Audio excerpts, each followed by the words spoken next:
We're live. Hi, everyone. Happy Saturday. Welcome to Blades in the Dark. The faculty are ongoing Saturday show in the Roll20 Spotlight program. Thank you, Roll20, for spotlighting us. This is a show we haven't got to play in a little while. I'm happy to be back with y'alls and excited for our ghost lectures. There was much hot debate before we went live about our lecturers.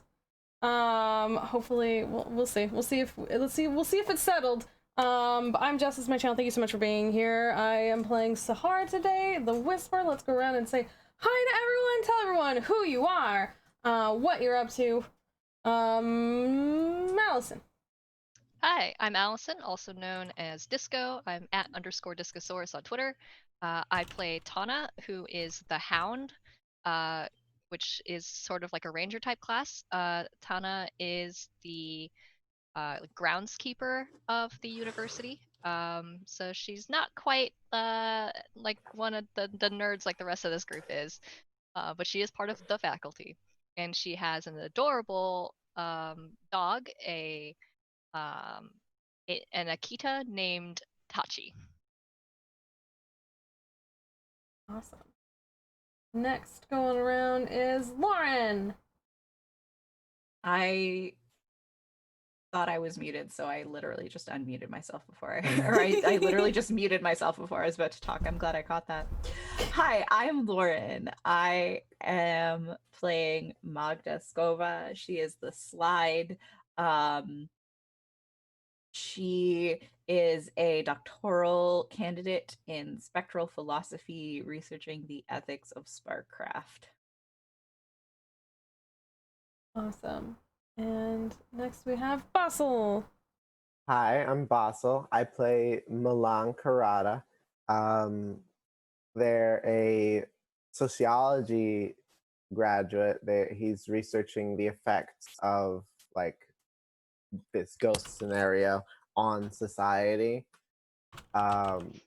Even though society's built around it, but he's like, what's the deal? And also he loves family and his friends. Loves family and friends so much. The best. Sweet bean.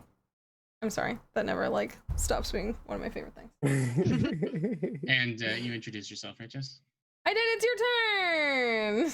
I'm Jordan. I'm the GM of the game, and yeah, I will just jump right into it, I guess. We've been slowly retheming and reworking Blades in the Dark to fit our story, because our story definitely went in a different direction than sort of the by the book Blades in the Dark campaign. And it's been really fun because it means that I get to kind of do like little mini game design decisions, and we work together on making things work. So this is leading into a recap of last month's session.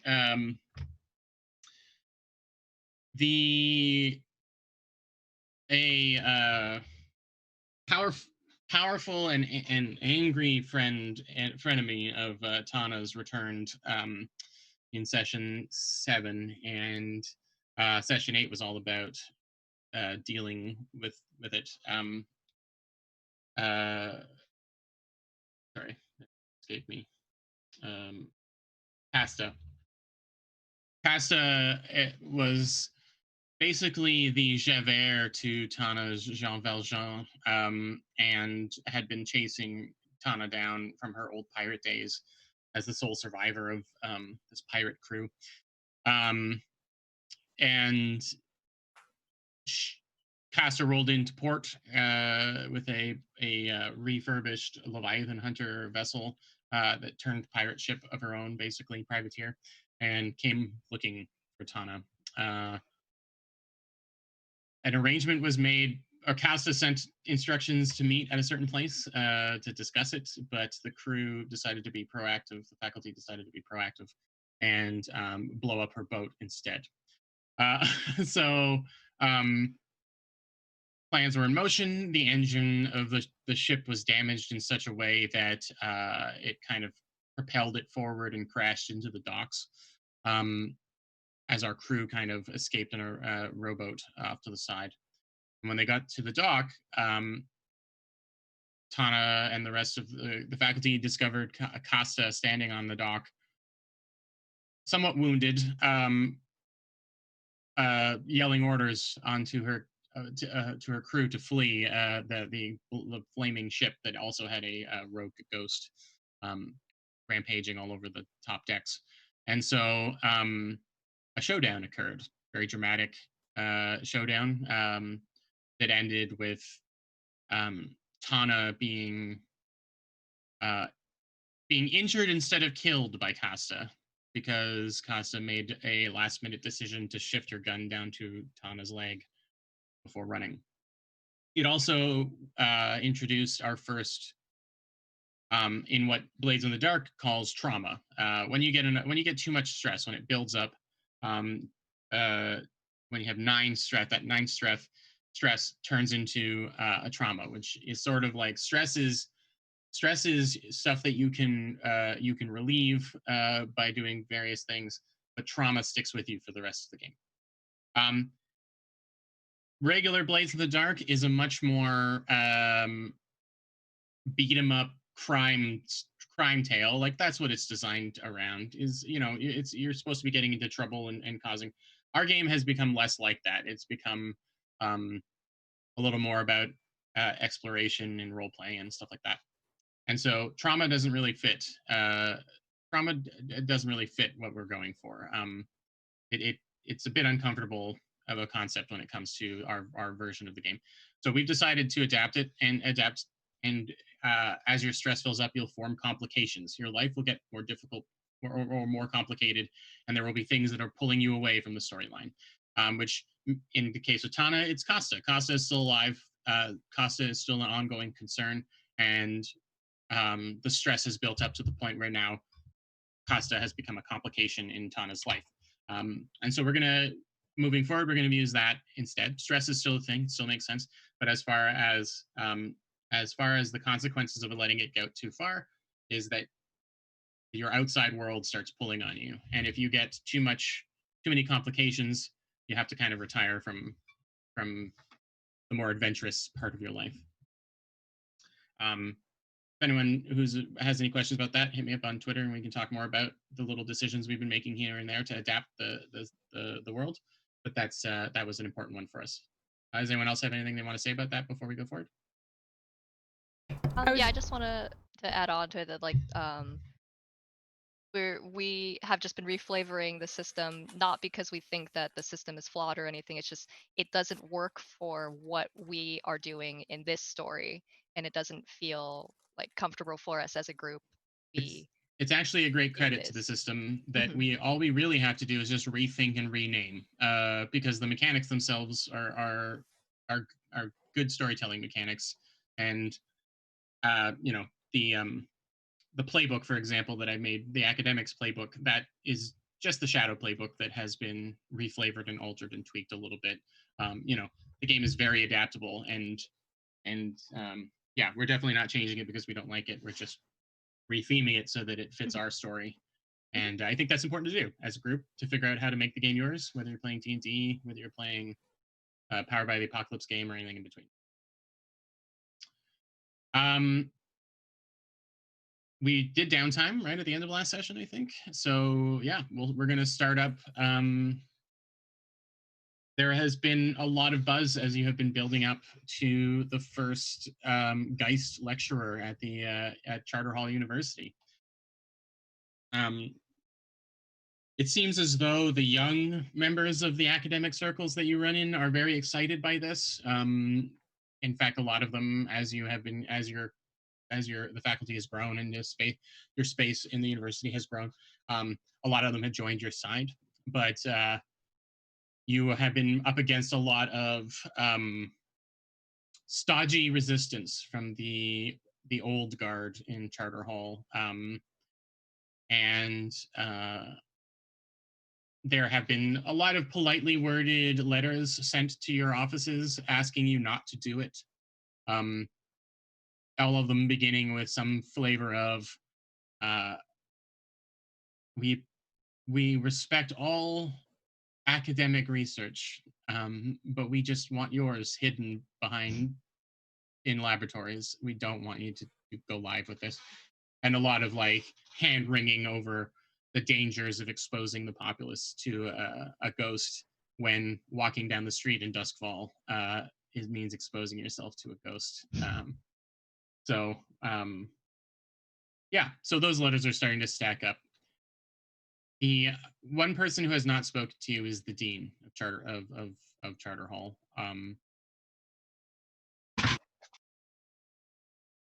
Sorry, just knocked something down over here.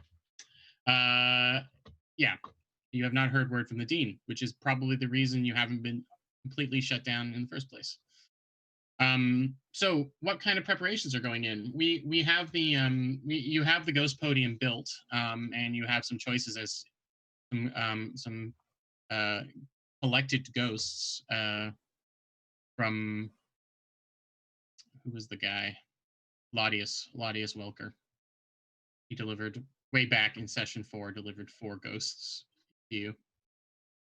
So yeah, our score for today is going to be the actual event, which you know, may have some wrinkles in it. But yeah, what are you doing to prepare for it? What's going on? What's the discussion? What is the discussion like in the office right now? Who's making the banner we promised Laudius? Because that's right. We said that we were gonna have a marquee, right? I mean, I think we took it a step down from marquee. I think he requested marquee, and we was like, we can't quite do marquee, but we could do like banners or something. Yeah, it's sponsored. He wanted his name in lights, and we were like, yeah. We're like, well, we'll try and we will thank you. We will put your name on the flyer. We can put to use my incredible penmanship. Yes, we did. Yes, we discovered that. There you go. I was gonna have Milan do like a really bad paint job. They can get Tana to do it. Yeah. I feel like Milan maybe started and Tana's just like, scoot over. Yeah, she's like, I got this. And then Tachi is like bringing over like pens and stuff. Like, here, use this one. Really? I will say that the university lecture hall is sort of built like a theater, and it does have a theater. It does have poster kind of like glass frames that you can put things in. Doesn't have a marquee and lights, you know, but it does have some posters. So if that's kind of flash you want to put up, the option is there. I won't have you roll for that. We all know Tana's excellent handwriting, so it's just a fact. Does she also like design the posters in addition to the banner? Sure. Yeah. I mean, I think it's mostly just like the layout of text, because there isn't going to be like much in the way of images for this. Yeah, that's true. And there are printing presses. Printing presses and things, of course. But nothing says like care, like a hand done calligraphy that we all know Tana does beautifully because of counterfeiting stuff. Yep. The why of it doesn't matter. Okay. I'm talking to our dear friend Bob Pritchard, inventor of the noodle, and like just like briefing him about the stuff, and like, we want you to give a lecture, all this kind of stuff, getting him used to all is this. So officially you're announcing on stream Cobb Pritchard is going to be the first ghost lecturer. I feel like we gotta. Okay. I think we, like, that's what I was saying before stream started. I think we were all extremely adamant that Cobb Pritchard which if somehow you don't know Cobb Pritchard, let me tell you, stream. Cobb Pritchard is the inventor of the noodle in our world, which is the most important, one of the absolute most important inventions. So, Yeah, I mean, it's a huge contribution to society, which we would not be where we are today without the invention of the noodle. Look, we experienced a cultural revolution thanks to Cobb Pritchard, the inventor of the noodle. I feel like it's unanimous. We need Noodle Man. So the way things are in Doskvol, it's tough to grow grain and things. So like making wet bread or noodles isn't as simple as that. But noodles in Doskvol are made out of mushrooms, and he's found a way to make mushroom noodles. Wow. That makes it even cooler. Yeah. That's right. That sounds delicious. I want some. Yeah, I would totally eat that. I would eat a mushroom noodle, absolutely. I would absolutely eat mushroom noodle. So especially at Karada's. Give us what's the family tagline? I like how you're plugging it like it's like an actual like sponsor or something. This episode brought to us by Karada's Fish and Chips. It's in the world of fish and chips, it's sink or swim, and Karada's Fish and Chips floats to the top. Yeah, that was really good. That makes it sound like it's a dead fish, though. No. I mean, I was going for a joke, obviously. So. I mean, it is dead. Did you find it funny? It is indeed a dead fish. It is a dead fish. I mean, I don't think that they serve live fish. Maybe for the more adventurous folks. Yeah, if like someone was asking, they'd be like, "Yeah, we've got this live fish." We have this live fried fish somehow. Yeah. Anyway, Lauren, Magda is speaking to Cobb. Yeah. I guess you have not actually we haven't roleplay testing this device yet, right? I was gonna say, if Magda is working with Cobb, Sahar would be doing the equivalent of like audio-visual prep, like of, you know, sound checking the stand while you talk to them. Yeah. Sure. So we can do a scene here where you're setting up the actual space. So to remind folks at home, last session we determined that the ghost podium kind of looks like an old tube radio. It has no visual representation of the ghost. It's merely a mouthpiece so they can communicate, and also a system that dampens the extreme emotions that they're feeling, and so that they're able to communicate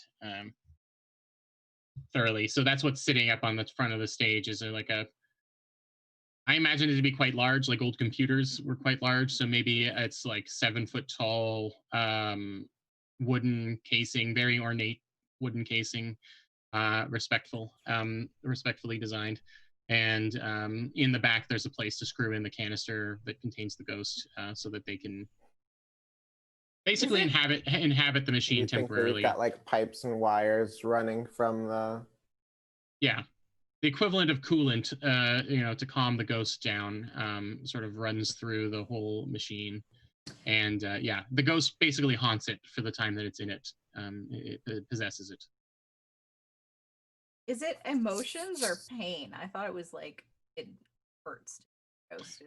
Yeah, I mean, because they don't have physical form, the pain comes from extreme emotion. Okay. Yeah, so it is pain. Like it that's what they're feeling, but it's from. Okay, so we're not like grief and guilt and all this kind of stuff, as opposed to. Yeah. I guess I just want to talk to him, make sure that he's down. talk. So as you start maybe dialing, turning the dials on the device to kind of get the and adjusting the volume, you start hearing you hear a voice, the quiet, sort of distant at first, that says, "Oh, hello, Hello, Mr. Pritchard. um, that's me." Hi, my name is Magda Skova, and she'll like introduce herself. Blah blah blah blah. How do you feel? We created this thing that so you could speak to us. There is like a wavering, sort of semi-frightenedness to his voice, and he says, "Have have I have I finally gone beyond the veil?" No, you're still here, in Doskvol. You're a ghost. You were collected. But we wanted to speak to you. You can understand me? Yes. I this is something else. It really is. Honestly, Can I ask you something? of course. People still eating the noodles? Yes. Ugh. I Actually, wasn't that sure. I wasn't sure if that was the legacy that I really wanted to leave behind, Oh, but I'm glad that it stuck. yeah. Noodles are beloved by all. Good. Good. Good. Um, actually, we wanted to talk to you about that. We were wondering if you'd be willing to give a talk about the your thought process behind the creation of the noodle. We wanted to do a lecture series, and we would like you to be part of it. Right, I'm in a university right now. Yes, you're in Charter Hall University. You want me to speak at a university about Yes. noodles? Yes. Um, How long ago, Jordan, did Cobb Pritchard die? it's he's been gone a couple hundred years. Okay. Oh gosh, Charter Hall had to be around back then, right?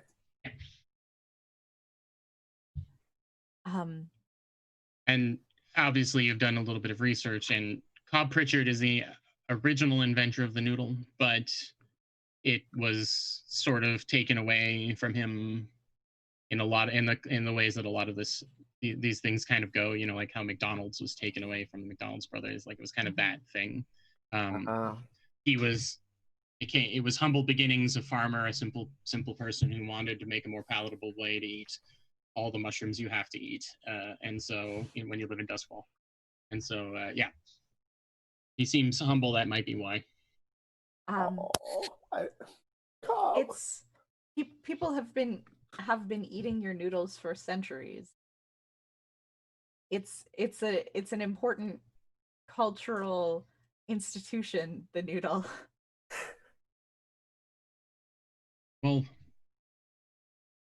Well, I'd be honored then. I never finished school myself. Had too many mouths to feed. So I guess I've got nothing better to do. Wonderful. How come I can't feel anything? Oh, Where am I? What am I really? well, you're still a ghost. What okay. Did he not know he was a ghost? He seems confused. Oh, you're a ghost. That's what happens here when you die in Doskvol. Well, sure. That I knew. I just didn't really realize that that's what I had been feeling for all this time. Yeah. You have to understand, it's been like everything about me has just been spinning around in a shredder for a very long time. I imagine it was very confusing and uncomfortable, and I'd actually love to speak to you about that experience further if you're comfortable with it at another time. But what we've tried to do is make this sort of mouthpiece that makes things seem a little bit clearer and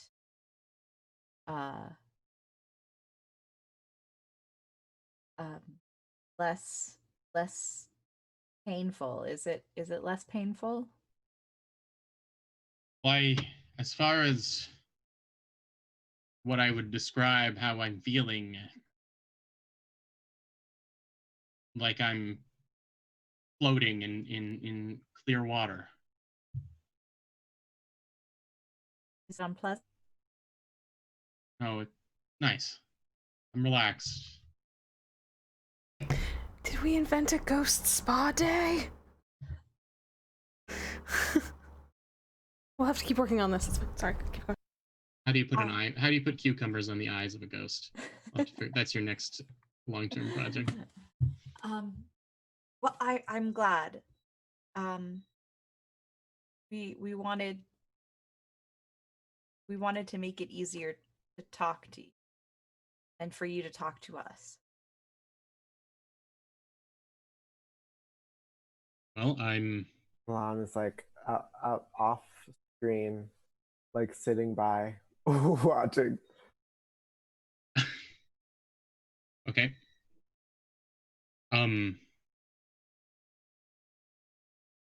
It feels like I haven't been able to think in a long time, so I might need a little bit of time to prepare words. Of course, take all the time you need. I mean, I know the noodle recipe by heart, of course. So that's talk about noodles, and it's fine. I've been kicked out of more places for talking about noodles than most folks have been kicked out of places generally. So they didn't know visionary when they saw one. True artists are never appreciated in their own time. Oh. And that is the truth of Cobb Pritchard. You know? Absolutely.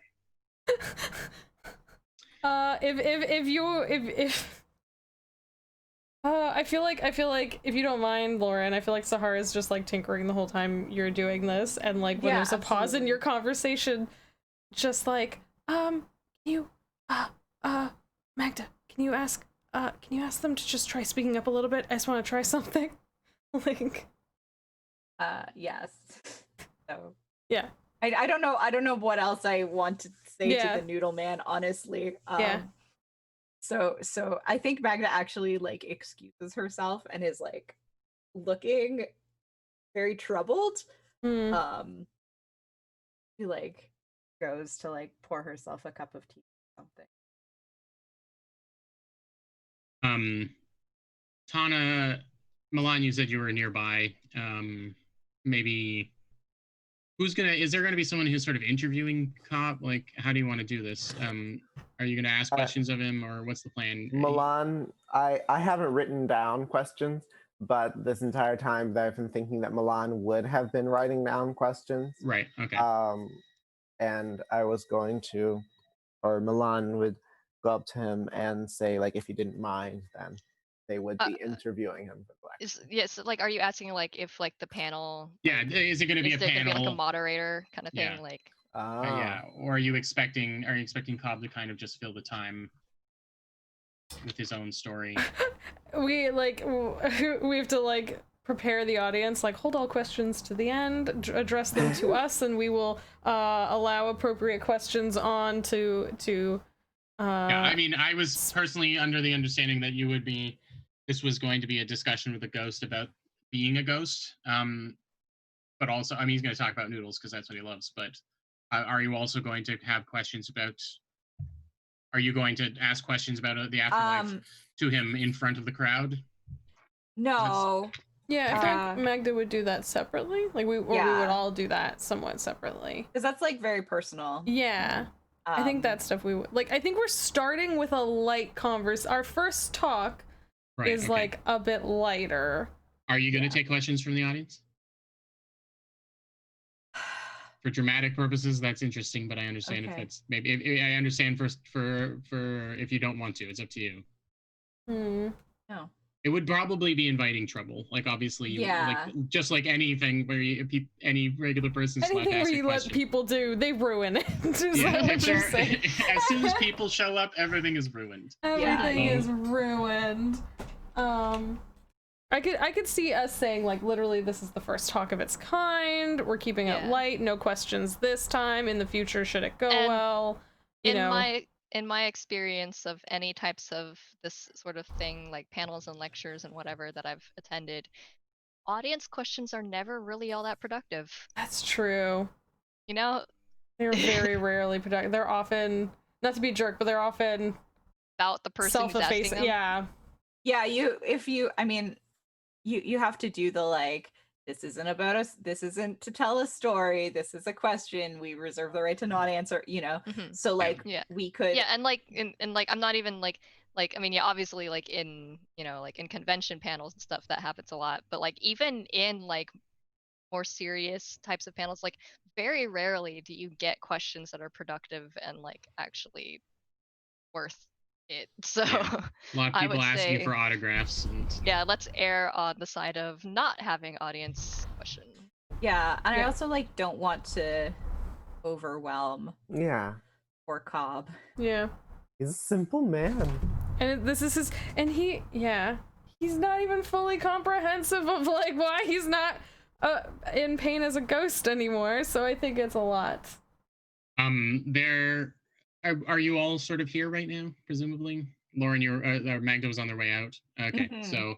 Were we all, like, in this room during the thing, or yeah, maybe, Tana, you're standing near the door, I imagine, with Tachi to make sure that that no one's bothering them. Bouncer. Yeah. But there is a...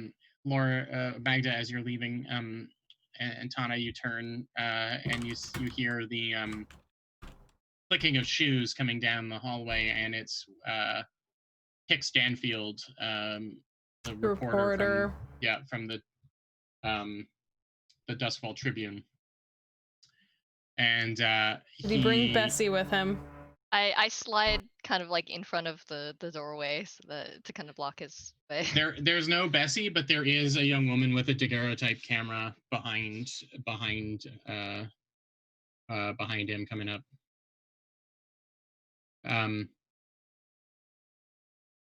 Magda will like just close the door behind her then. Okay, so now it's you and Tana are standing outside as Hicks walks up, basically. Yeah. Magda, Tana, it's so good to see you. I'm here. Word's gotten around that there's a big event coming up here at the university. You've managed to make learning fun, is what I hear. So I'm here to, I want to be first on the scene. I want the scoop. You will have to attend the lecture like everybody else, Hicks. Oh, well, I was going to ask if there was press passes being made available or some sort of thing. I mean, we're very interested in publishing the occurrences here. We want to make sure we're on the spot. We want an exclusive. You'll have to speak with the university administration about all event. I already did, and they said no, so I thought I would come to the source. Obviously, this is important. This is big changes. You're able to talk to one of the nightmare creatures that roam our streets. Sorry. Living impaired. I think it's best if you leave, Mr. Danfield. But it's the world. Doskvol needs to know. We're offering an ad free of charge in this week leading up to it. Lots of eyes on it. the people need to know they're going to be the voice behind this. They're going to make sure that you get more funding and things. If the university sees just how endeared the people of Doskvol are to your project, then the sky's the limit. I think the project speaks for itself. And I think people do know. Well, I will be in attendance. I was just hoping that maybe you could offer me a spot closer to the stage, or, a place for Marie here to be able to kind of take a few photographs of what's going on. I think you understand if we don't want to start showing any preferential treatment. Well, is anyone else coming around to tell the story of your? You got other options? Because we'll double the ads. This is a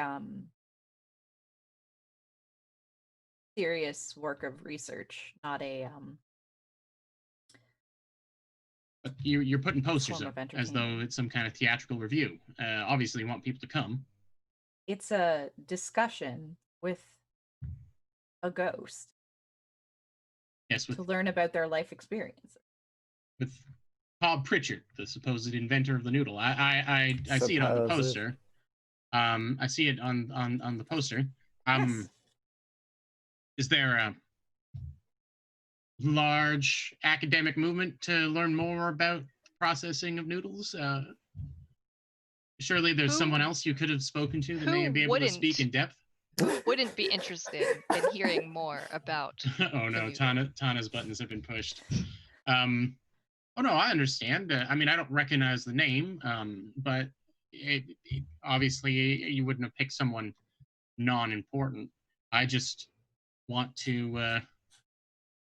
I just think a little bit of a media push will be able to bring in a few more big names. Maybe someone from the academy. You know, our reach is great at the Doskvol Tribune. Don't you want eyes on this of people who are going to be able to really push your efforts further? If you care so much about our efforts, then you should be doing this free of charge.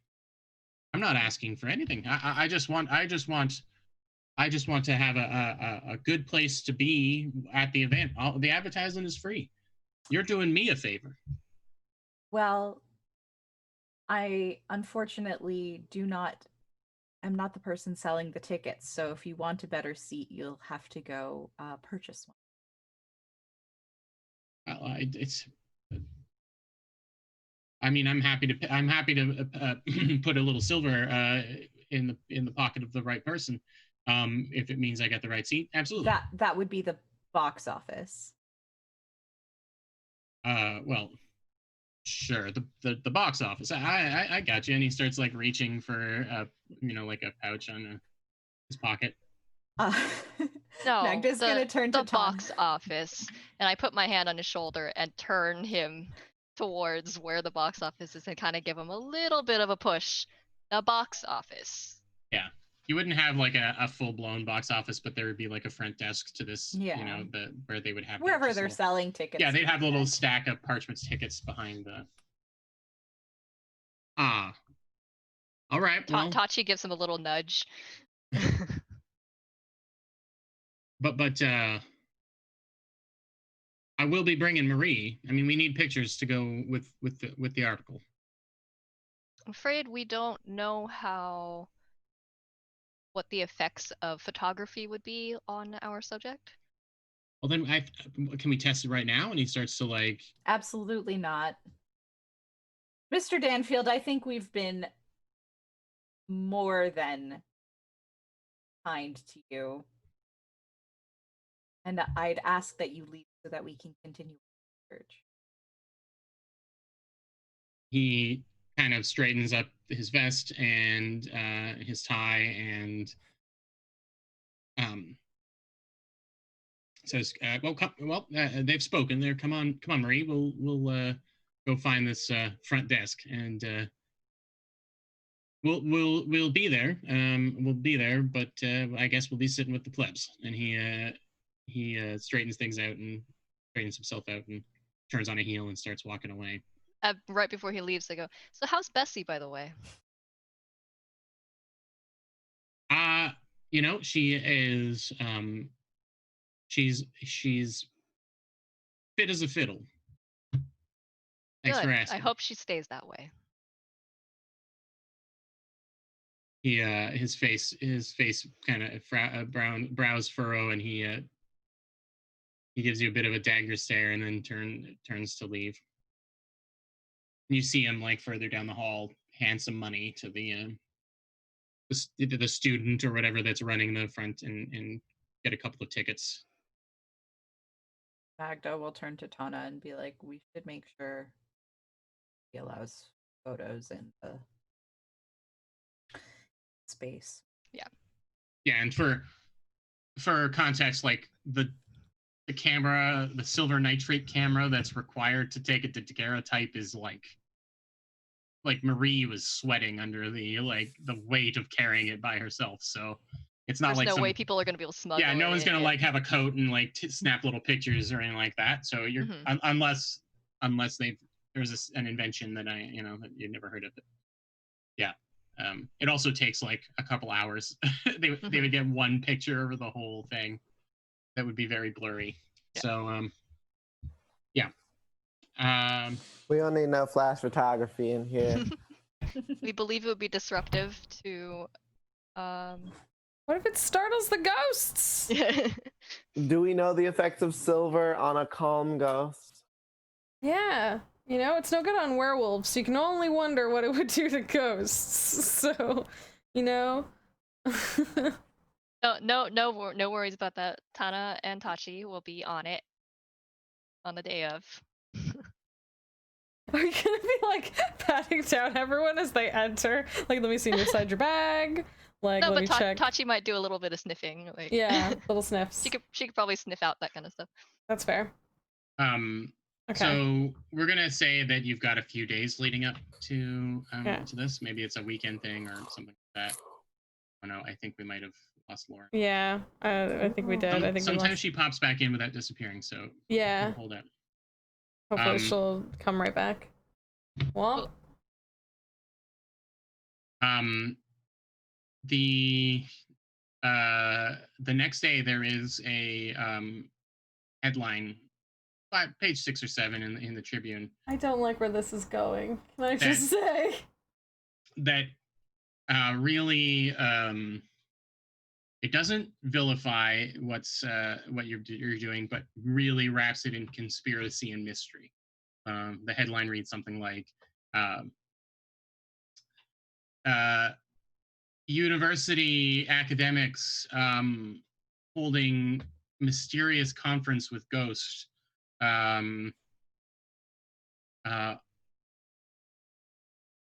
Unwilling to speak about the safety of the event and things like that. Of course it does. Hey, they do say that there's no such thing as bad publicity. That's true. And there's an actual interview by someone else of Hicks talking about, and he talks about how the freedom of the press was sort of scoffed at with his encounter with you. What exactly is the laws on freedom of the press in Doskvol? Well, considering they're called ink rakes, they're really they're the Tribune, the Doskvol Tribune, I imagine, is very sensationalist and it's closer to a Daily Mail than it is to the New York Times. So, it's for entertainment at no matter the cost. And as far as the laws go, Doskvol doesn't really have laws. Yeah. So yeah, there isn't really a freedom of the press, but it is about the important. He argued in the interview of himself, he interviewed himself. It's definitely talking about how the people of Doskvol deserve to know before going to these things. They deserve to know. What? I don't agree that there's no such thing as bad publicity. Just because there is. Yeah, no, there definitely is. So some of the things you can do, because there will be an engagement roll for this to see what footing the whole event is on. You can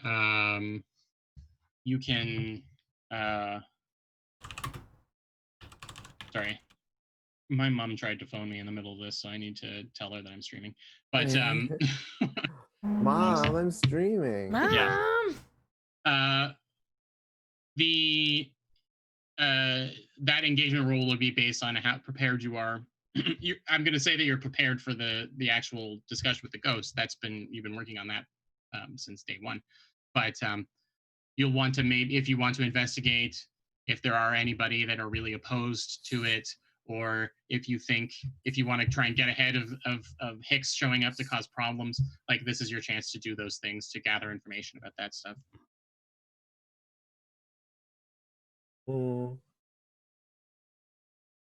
I guess we'd wanna. Y'all are better at socializing than me. I don't know if that's something. What would be our focus? Would it be on, like, are we... So you just said that... So Tana thinks there's no such thing as bad press, but Milan thinks that this bad press is bad. So, do we want to look into this thing, or do we want to focus more on changing the story up, or do we want to...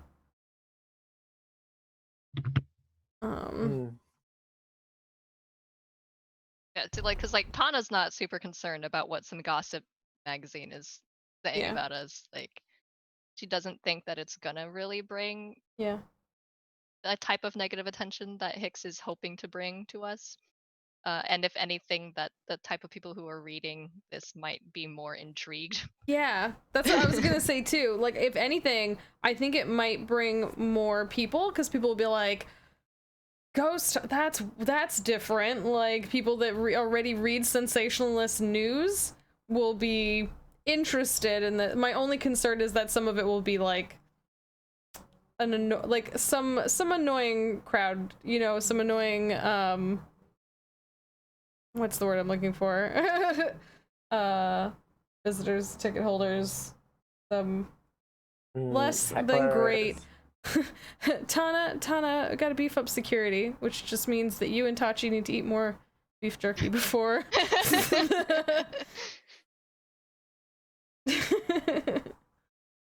I don't know what else. I don't know what else we could do. Yeah, me either.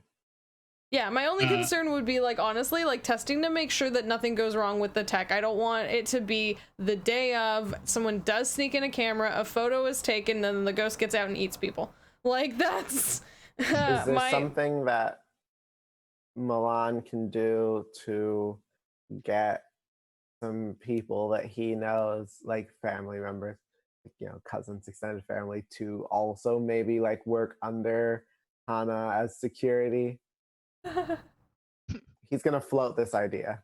Hana has a whole team. What do you guys think? Do we need more security? Should I ask some family come by? Yeah, I mean, I think that'd be good. I would suggest more of the types that are more talky and less punchy. Okay. Slim it down just a little. I think that I'm the talkiest, non-punchy member of that I know. We don't want to cause any incidents, but we do, you know, we just want the presence to... Yeah, I know what you mean. I know what you mean. He says, now, like, racking his brain for who to ask.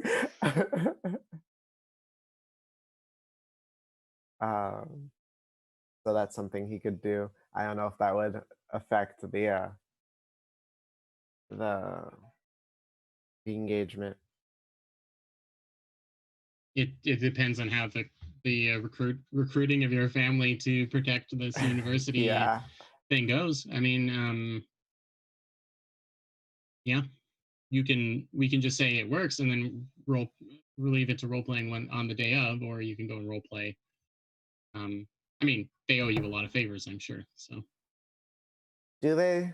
Do they though? Well, you've done a lot of, you've cooked the books for them and things like. Do you ask for They a lot of cook things the from fish, you cook the books.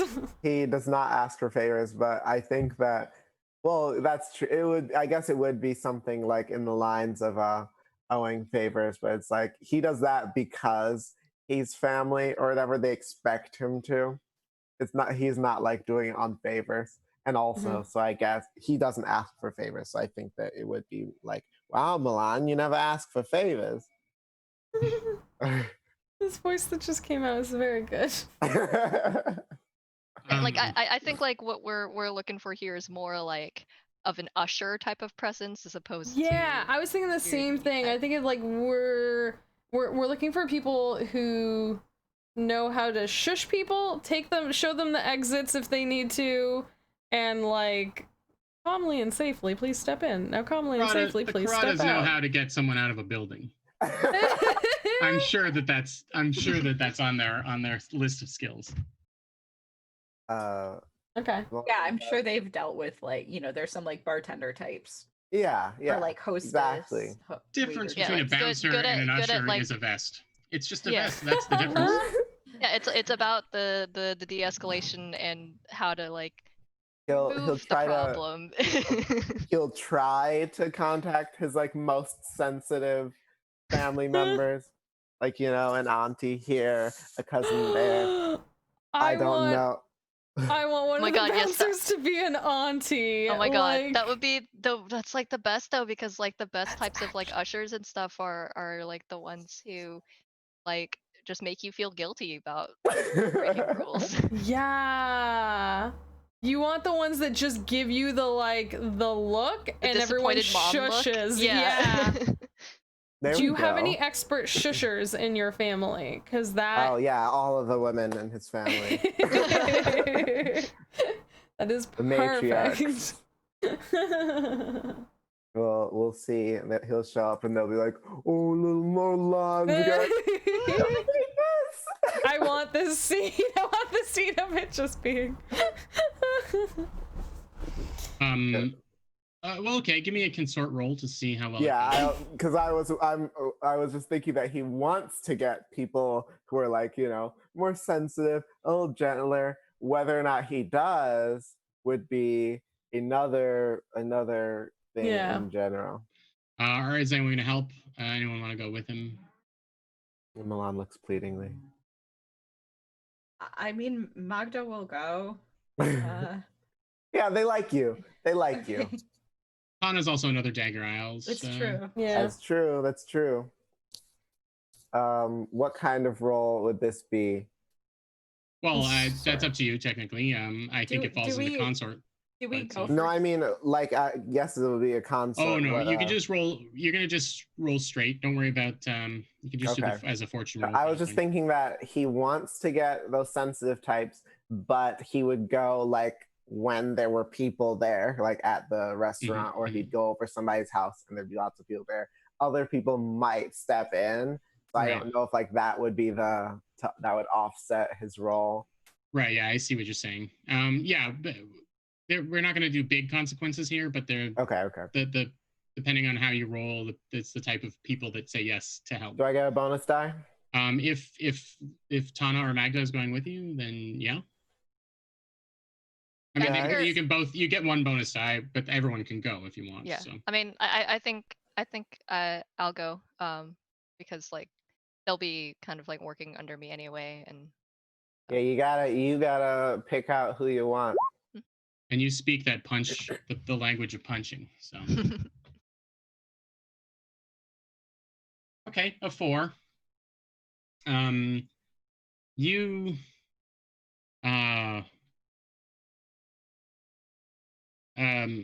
So you're saying maybe at a family gathering kind of thing at a house? It wouldn't be like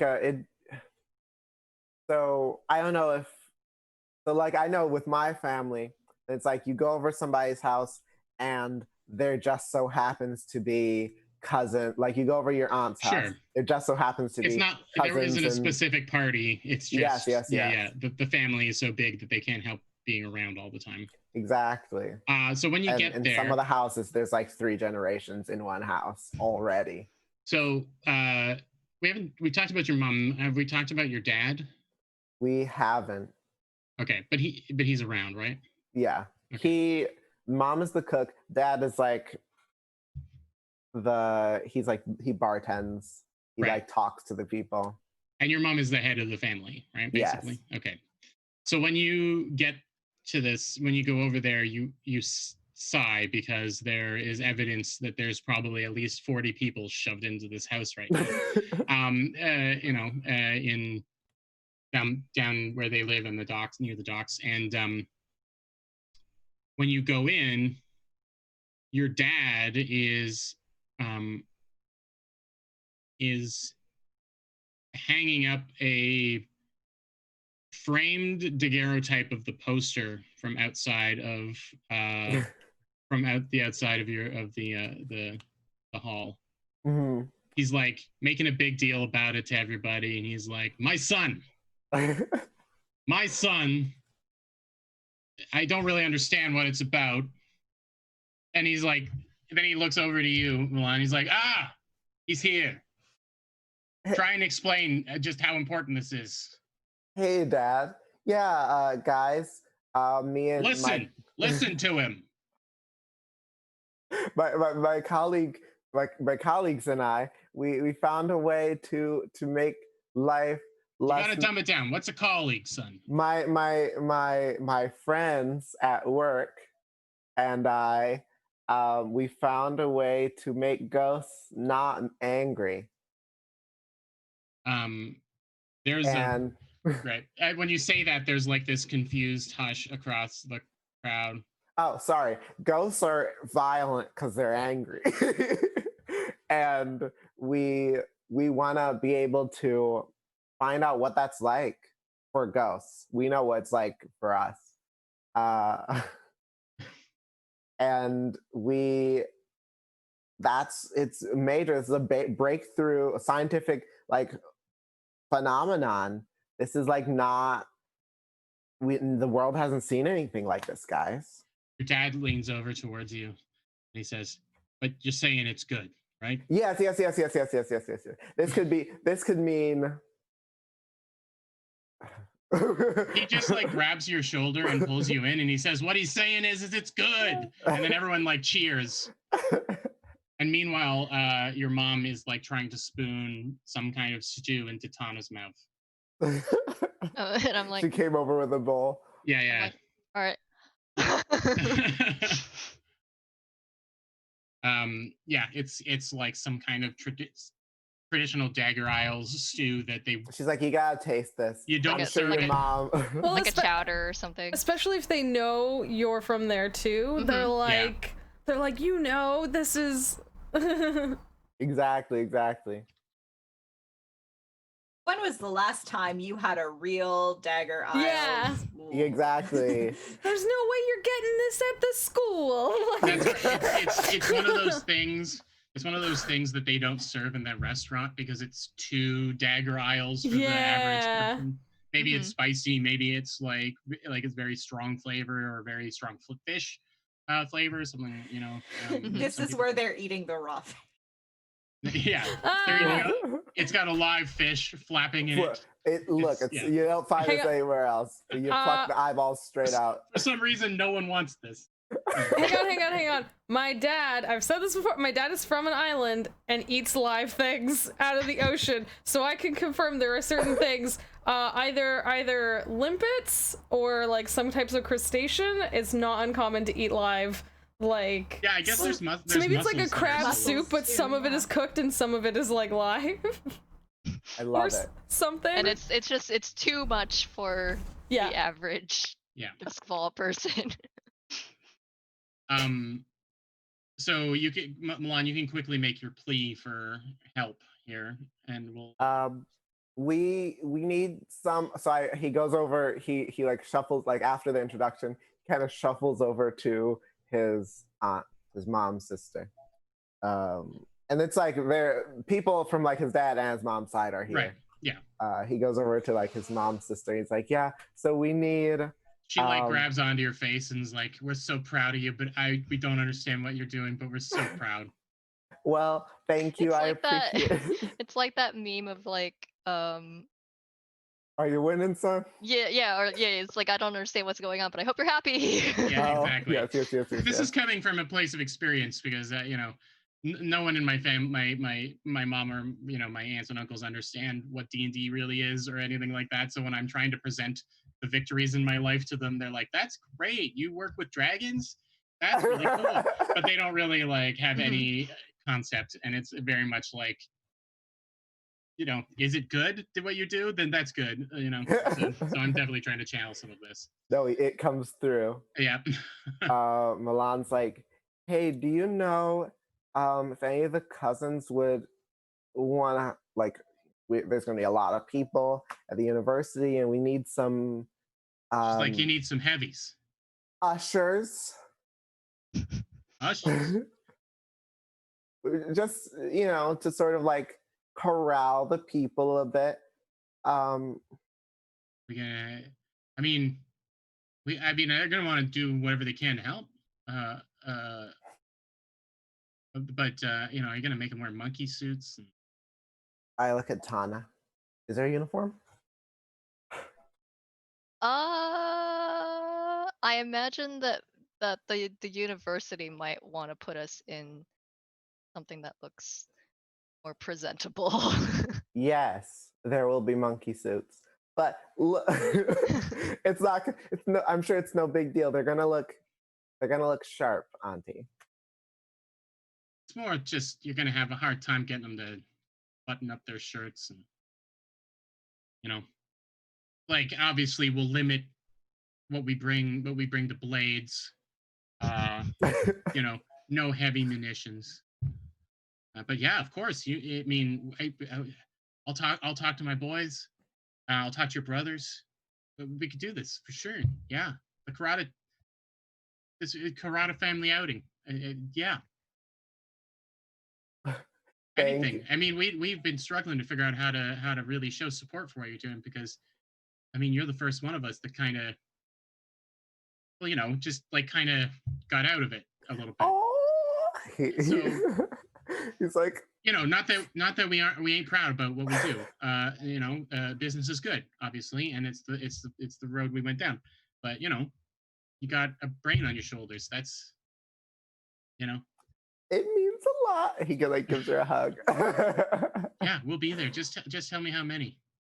And like she has 7 sons of her own, and like, you know, there's like a massive number of cousins to draw from of all different ages. So yeah. Yeah, I don't know how many. How big is the lecture hall? I imagine it seats a couple hundred people.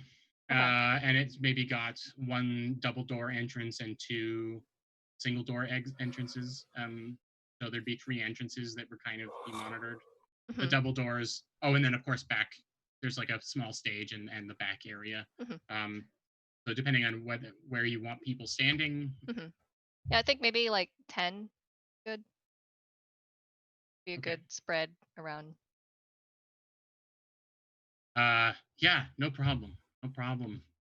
Yeah, just let us know how you want us to get all dolled up, and we'll make sure that we're you know, of course, like blades only. This is a formal event.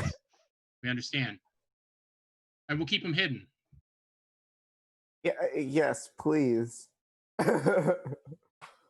She turns to like a young, maybe they're a young woman in their 20s. It's obviously it's one of your cousins, and says,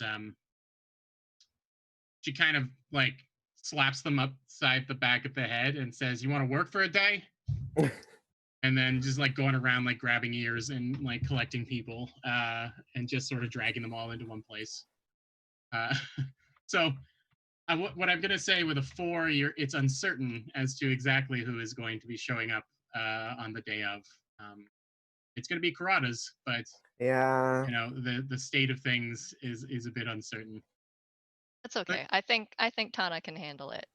They're going to mean well. They're going to mean well.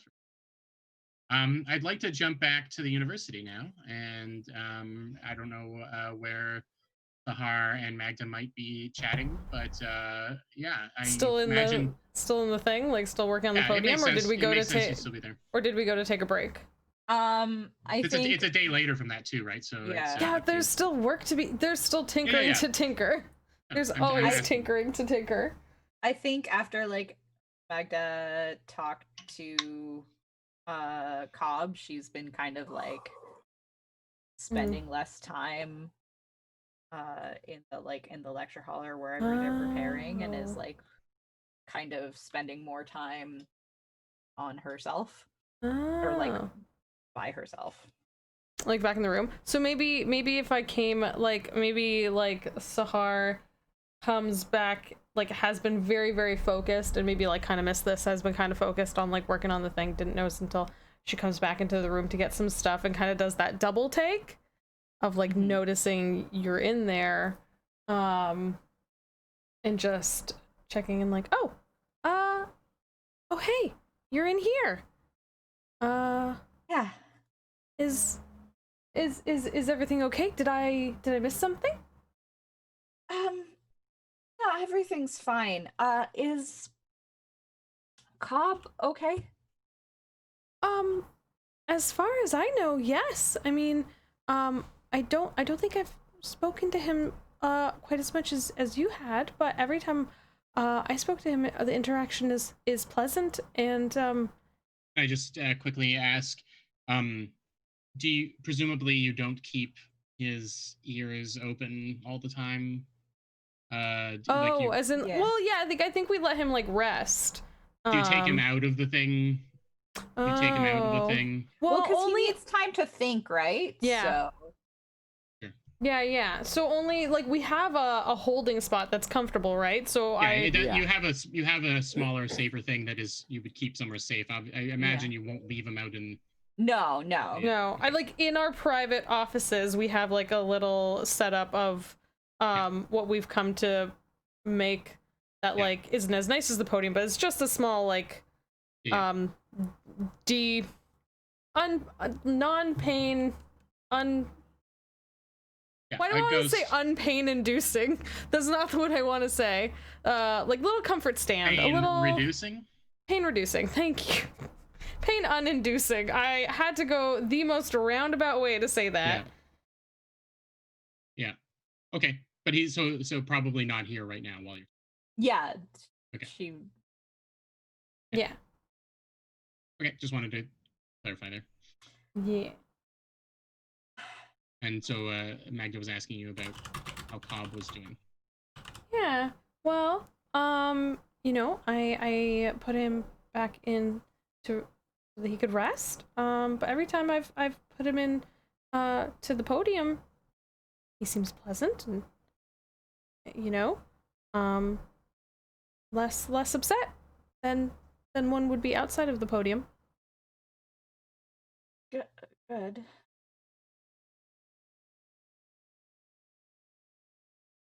Just, you know, when he was talking, he was in the podium and he said that it was like everything made sense, that he could like string his thoughts together, and that everything was terrible before, and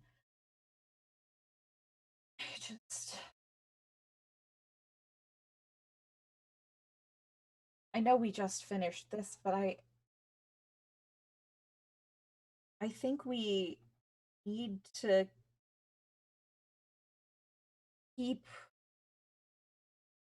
let ghosts live like this. Well, you know, we can't. I feel bad taking him out of the podium, you know? That's his voice, and what are we gonna do when he's done? When he's done the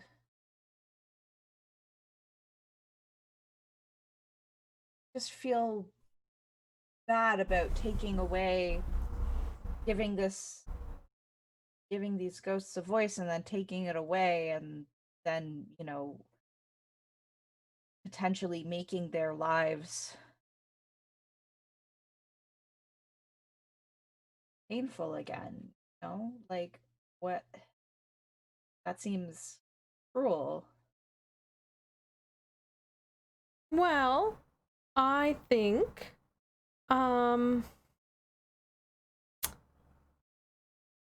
these were all the ghosts we have set up to be speakers were not being kept comfortable. While they're with us, they are at least a little bit more comfortable, and I mean, we can ask them themselves. I think Cobb asked if he had been sent on, and that is an option, honestly. If that is something they want, that's something we can provide. Wait, that's something we can provide, right? We could send them on. Not a lot is known, because it becomes a little less of a academic science angle at a certain point. There is magic, the kind of supernatural occult stuff. Not a lot is known about what a ghost, what happens if you don't turn into a ghost. What it looks like is what it looks like is the spirit wardens come, someone dies, and do a bunch of rites, and then incinerate. Everyone in Doskvol is cremated, and what happens after those rites is a very closely guarded secret by the spirit wardens. But it is definitely preventative of keeping someone from turning into a ghost. But what does it mean for the spirit, the soul? That's a whole other. Yeah, I don't think it's for us to know exactly what happens when they move on, but if they want to move on, we can help them move on. I mean, back home this wasn't an issue because, you see, the ghosts never stuck around because they simply went into the eternal flame immediately. But here, I think we kind of have to facilitate that ourselves. In Aruvia, like, they don't have to deal with ghosts in the same way because the ghosts just get pulled into, I think it's called the anchor, and it's like literally a big old flame that sends them on to the next side. Yeah. Yeah. Well, I mean, technically these ghosts are on loan, and Oh yeah, I forgot that. I think what we're doing is good. Mm-hmm. But I'm not sure we're doing it right, you know? Like, we're focusing on what we can benefit as the university and what Welker can benefit as a collector and all of this stuff, and in the name of our research. But, like, I mean, Bob Pritchard was they were all just people with families to feed and thoughts, and I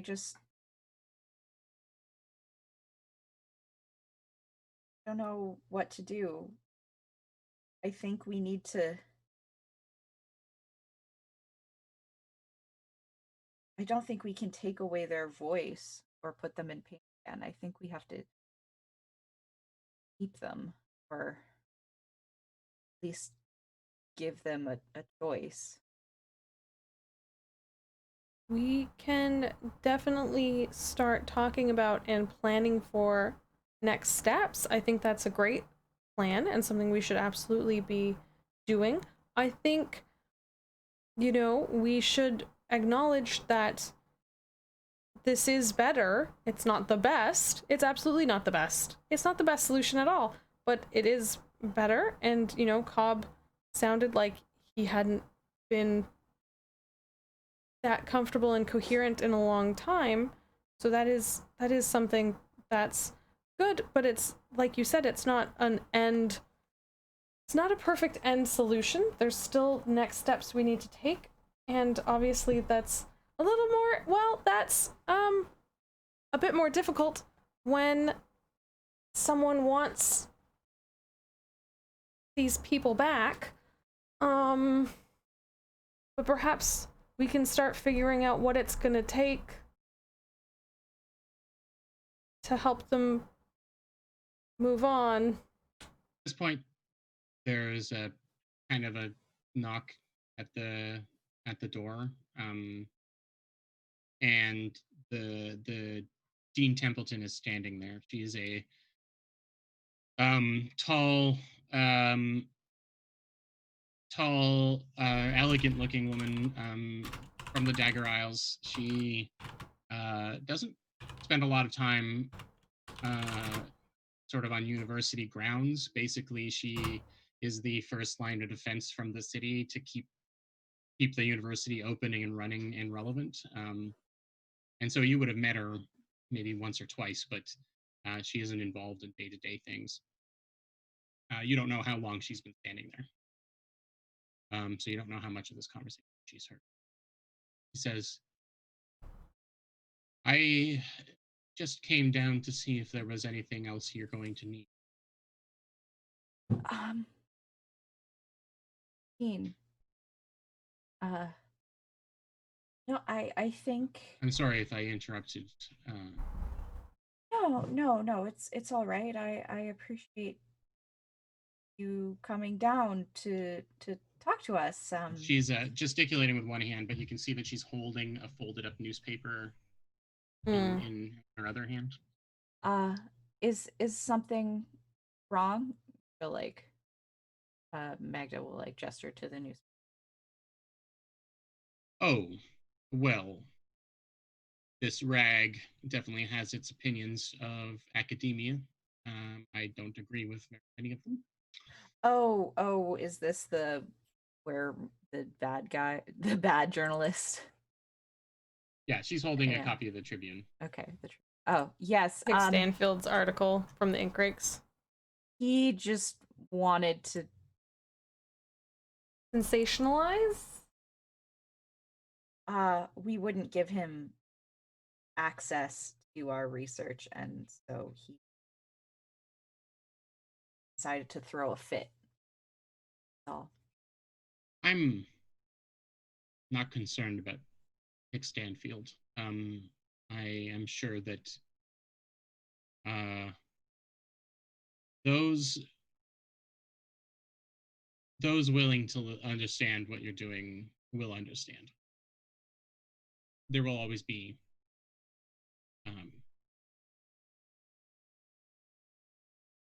science is not meant to be a thrilling roller coaster ride. About doing work, about learning, about trying to be better. As long as you maintain that course, based on the conversation that I've heard, that I did not mean to eavesdrop on. I think that you're definitely on the right path. The concept that ghosts are people is a scandalous one. And I will hold off. I'm only one voice that makes decisions here. And I will hold the others as long as I can. But as long as you follow that line of thinking, and she looks over to Magda, then I think you'll have my support. Thank you. We have a long history of treating our test subjects like objects, and though we don't get to speak to rats and mice, we have an opportunity here to talk to this subject. So, anyway, is there anything else you need from me?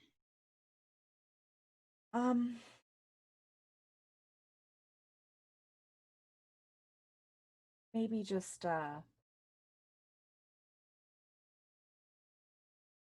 don't know, not right now, but can I come to you if I have a problem later? My door is always open.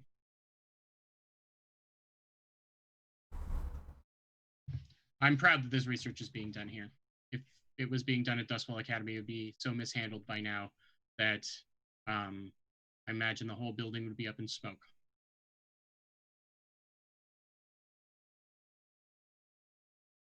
She tosses the newspaper into a trash bin nearby, and kind of makes a show of it, and then walks back to Rob.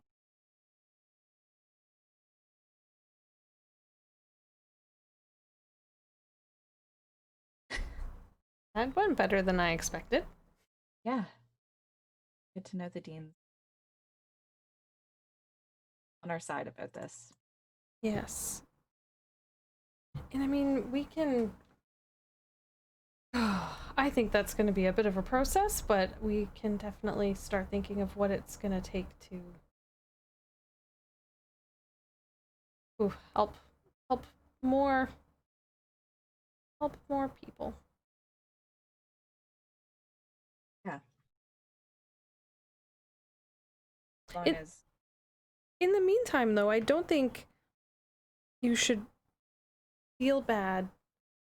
I know it... I feel like you feel like it's not enough, and I understand that. We only just got here. This is an accomplishment, and you should feel good that we've gotten this far. This is further than anyone else has gotten. This is more than anyone else has given them, and that doesn't mean we need to stop there, but, you know, give yourself a little bit of a break. I just want them to be able to have a voice and not feel like they're in a shredder all the time.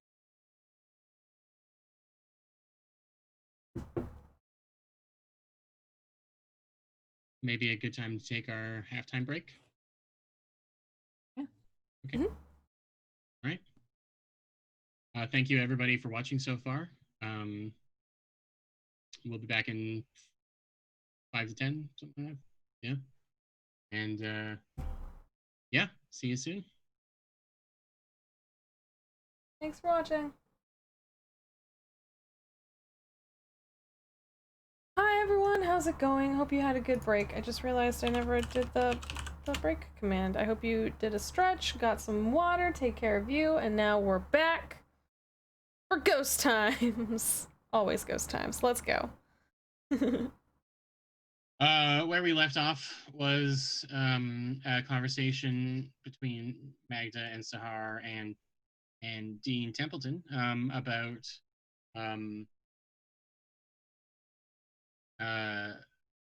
what happens next, even though we haven't even had our first big reveal. Yeah, we haven't even done our first thing and we're already like, we gotta start thinking about those next steps. So always thinking ahead. Yeah. The day before, or let's say this is going to happen on a Saturday afternoon, not unlike this one. But on the Friday during office hours, and we'll say all 4 of you are there. You're maybe getting questions ready to ask Cobb, or you're just doing final touches on things, and a knock at the door, and 3 figures darken your doorstep, and they are all in red robes that have like a priestly kind of bent. And you recognize, I think Magda, since you've got a connection to the more religious side of things, you would recognize these as priests of the Church of Ecstasy. They're weird, aren't they? Yeah, Weird. they're weird, but they're also kind of the state religion. Okay. The Church of Ecstasy is strongly anti-spirit realm, not just against ghosts, but there are people amongst them that think having a soul is blasphemous. and probably up until now, Magda, you have been ignoring quite a few missives and letters from them. Probably. Yeah, I would say your day-to-day life, as your work has been more exposed to the world at large, you would be getting more and more strongly written letters from the Church of Ecstasy, and now they're standing at your doorstep. May we speak with you?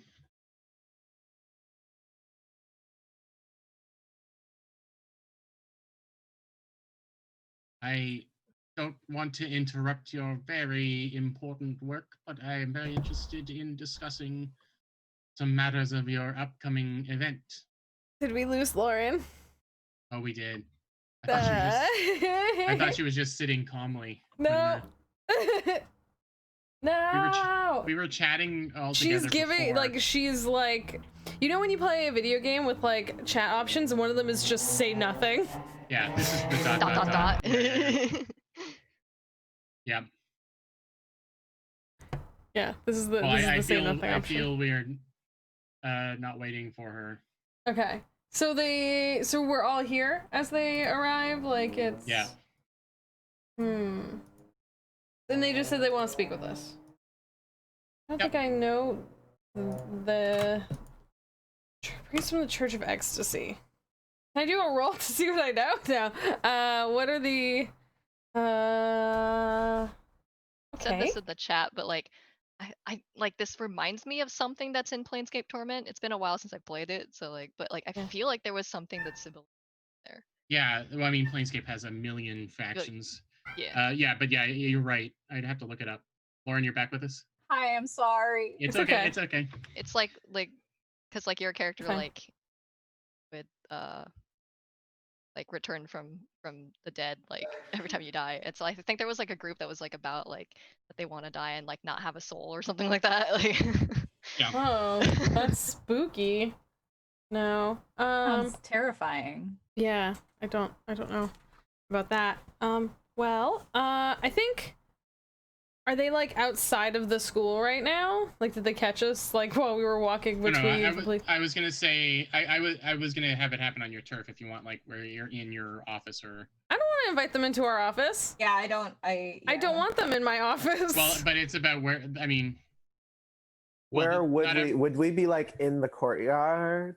Not every situation goes exactly how you want it to. I mean they like I'm sure they can like come to like everybody knows our office is. Like you're a professor, right? Yeah. Like people have to know where your office is. That's true. Doesn't mean that we have to talk to them in here though. We can like we can still ask them to leave and like have it, have every right to kick them out kind of thing. I guess. Can we like not let them in too far then? I don't want them like they aren't in our workshop. So yeah. We're like hanging around the office at this time, and maybe I like think, writing notes. As soon as like they've showed up, I'm doing my thing again where I'm like kind of stepping closer and like kind of physically preventing them from getting any further in. Okay, good. I'm standing behind Tana. I'm fully letting there be a body between me and these people. Tachi's growling suspiciously. There is no reason to be rude. We are just interested in speaking academics to academics about your event tomorrow. We have some concerns to raise. Are the concerns that ghosts are bad and we shouldn't be talking to them? Because I've heard that concern and we're going to go forward anyway. I think that it's a commonly held belief, and evidence of it is seen regularly on our streets, that ghosts are harmful. Some might even think that the spirit causes bad behavior in living people. I'm afraid that if you have concerns that you'll need to submit them to our comment box, like anyone else. I have. And then I pick up a trash can every... and then like I move the trash can. I see. I have reached out for months, seeking an audience. Just a civil conversation. Make sure people of Doskvol fully understand the dangers of what you're doing. Okay, but I apologize if you truly have been trying to reach us for months. This is the first I'm hearing of this, but also if you are truly an academic to which you just prescribed yourself, you would know that you should wait for the actual evidence. And as we have now spoken to many a ghost, and I can't imagine you have spoken to many, we can attest with actual evidence that that is not true and they are not dangerous should they be in the situation that they are in with us.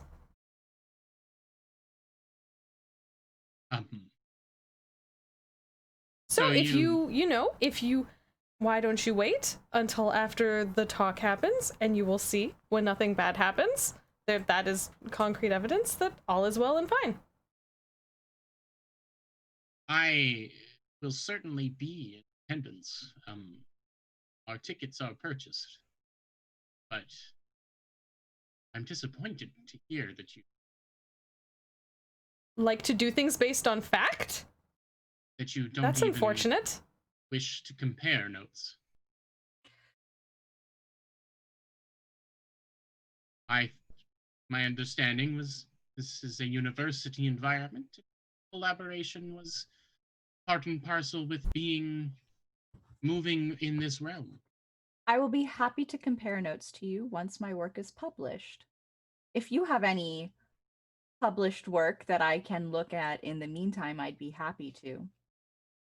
One of the other rogue figures steps forward with this printed, sort of folded, or accordion folded printed pamphlet that is probably like 4 feet long when it's extended out fully, and it says, "This is just." The one in the lead takes it from him and says, "This is just a small sampling of the work and efforts that we have put in." And what is he giving us a chick track? It's not a comic, but it's not. It's inflammatory for sure. So. And what governing body reviewed this work of academic research? Well, there are many. There are many, including Lord Strangford himself, that believe that the Church of Ecstasy provides an important insight into our afterlife. Yes, I'm asking if this research is peer-reviewed or not. It has been reviewed by the most intelligent minds that were willing to talk to us. You have to understand, as you know, you are investigating a highly dangerous and highly controversial concept yourself. I'm amazed you have gotten this far without collaboration. Same goes for us. Well, like I said, once my published. But until then, Your name is Magda Skova, correct? Yes. Is there a reason why the mail seems to disappear into a vacuum as it's sent to you? Oh, you mean the this? Postal Service? No, I have just received mail, and she like holds a letter that is like something unrelated, like it's from the Church of the Weeping Lady. The Weeping Lady. Weeping Lady, yeah. Yeah, his lip kind of curls when he sees the name on the end, the name on the envelope. Well, I suggest you be thorough. You're missing opportunities for discourse. I start to step closer, like trying to. Is he sea lioning me? Like sea lioning? Yeah. It's like it's based off a comic, but it's when people are like, "Why won't you debate with me? Yeah. I just want to debate." Yeah, there is a little bit of that. There is a little bit of that. Sorry, my anxious child, I think. No, it's needs a little bit okay. of a It's hug. important. She needs hugs. It's extremely important that One of- you. If Tana, you move you move forward, there is the person in the front just puts a hand up. Says, "We'll leave. But we'll see you tomorrow." Hope you enjoy it. And just as they leave, he leans back towards the room again and says, "Interesting article in the paper. I hope it brings a lot of people in." Just down the hall. Milan closes the Milan, who is like near the door but on the other side, so he is a little bit out of out of view. Closes the door. See, bad press. Or Tachi- bad Tachi- publicity. Publicity. Publicity. Tachi like sits herself down in front of the door. Like no one's coming through this anymore. Magda will like go down and like give Tachi a pet and be like, "I'm really sorry. They have been writing to me for like a while, and I read the first one and it was full of, hateful dribble. So I just stopped opening their letters. After that, I didn't." I mean, that's what you're supposed to do with junk mail. Yeah, that seems fair. I just didn't realize. The Red Hoods. Are we going to talk about the fact that they look like they were carrying like curved sacrificial daggers in there? Like they wanted to flay us alive or something? I don't know what. Oh. Sahar, we need to make sure that there's some kind of safeguard protocol so that in an emergency we can put Cobb or whatever ghost have in the podium back into a safe place in case, I don't know, some kind of rogue exorcism. I never thought of that. Okay. Make sure no spirit wardens or people who look like wardens come. Okay. Can we say that we have in our office like a way to put the little like, I think we were calling them Pokeballs. The ones that they just rest in normally, not the podium pieces. Like we can lock them away so that they're protected. Like, do we have something like that at least in our personal office? Safe or something, yeah. Is that a thing we're allowed to have? It'd be like Okay. a safe. Yeah, a Pokeball safe. Sure. That's the Okay. That's what? PC. Yeah. Pokemon computer. I would say the university would have a greater vault kind of thing that you could put stuff into. But since you've only got the 4 ghosts, you can keep. Yeah, them. we only have 4 friends. 4 ghostly friends. I am apprehensive that they will come not in their red robes, and that they could easily get past some of the less experienced guards. I mean, ushers. I mean, like, we don't have any grounds to turn them away. Yeah. They are ticket holders, and if they're not but I'm trouble, scared. Isn't Yeah, that grounds? but like definitely we'll be keeping eyes on them. Okay. As soon as they raise trouble, then it's like They haven't actively threatened us, right? Yeah. So We can't do anything until. Are we saying that showing up in someone's office dressed like that isn't a threat? Crimes against fashion aren't technically like crimes.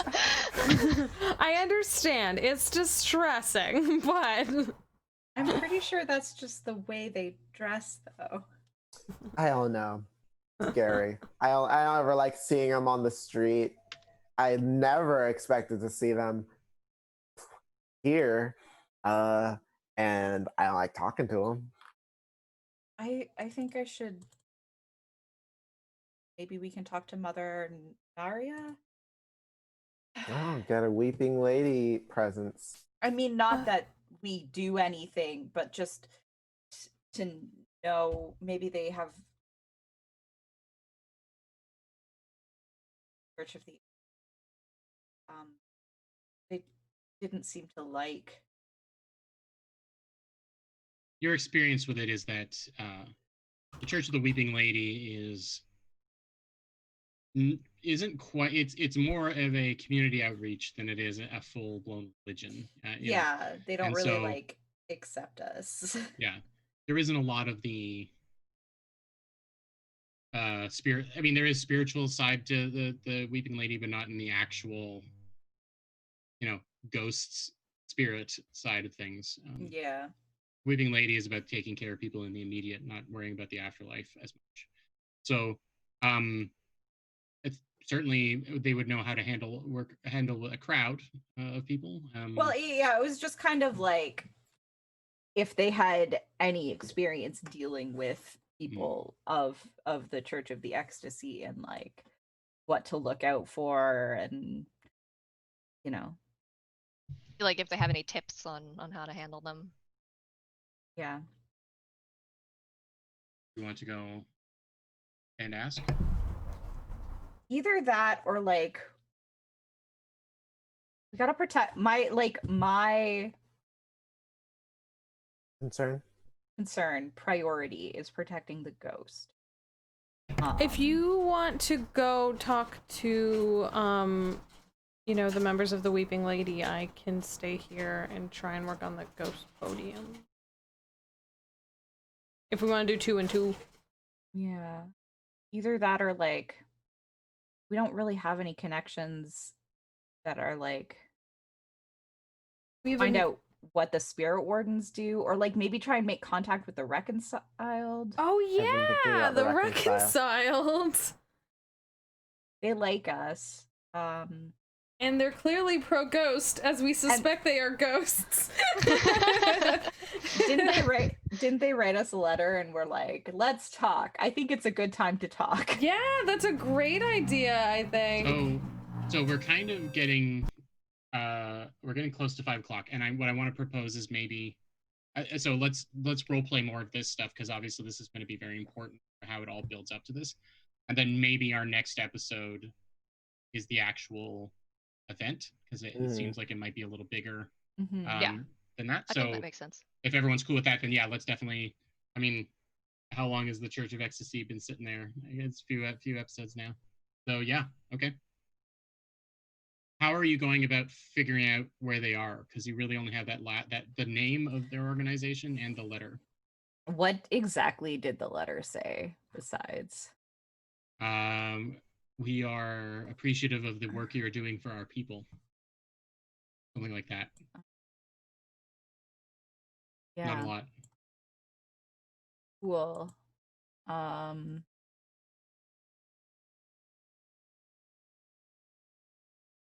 Where did it just show up on our desk? Yeah. Sorry, did you have an idea, Milan? No Not return, for finding them. No return address, for sure. Can I get in contact with my friend Valeris? Is a spy. Might have information or have heard of them. Sure. If you want to roll a whatever. What skill roll would you like to use? Consort makes sense, I guess, but Consort makes sense. I can help with consort. Yeah. Okay. That's a bonus die. Don't worry about risky or standard or anything. Just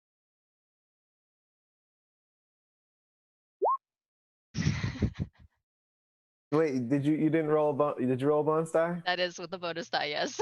Yeah. I think what it means is Tana's got 0 dice in consort. You reach out to sorry, what was her name again? Valeris. And they don't know what the heck you're talking about. There is there is a reconciliation effort with the people of sorry, Magda, where are you? Scotland. For the people of Scotland, because they suffered so much during the war. But that isn't. You're pretty sure that's not what's. You haven't done a lot of work for the Scotlanders, so yeah. Unfortunately, Valeris does not seem to know too much of what you speak. So, if your connections aren't helping, you can try and go and talk to a greater organization that you might be involved. Like, your reputation of the Spirit Wardens isn't like, it's -1, but it's not like at war with them. There's a chance that they might have some. You could dig around in the university. But the Spirit Wardens are like. They're ghosts. They're the people that try to make sure that there are no ghosts. They're very anti-ghost. Yeah. I don't think they'd like us. And if they did know anything about this Reconciled group, they probably wouldn't want us poking around in it anyway. So yeah. Maybe there's something in that library we have. Yeah. Carlotta Dava. That's right. She's a ghost. That.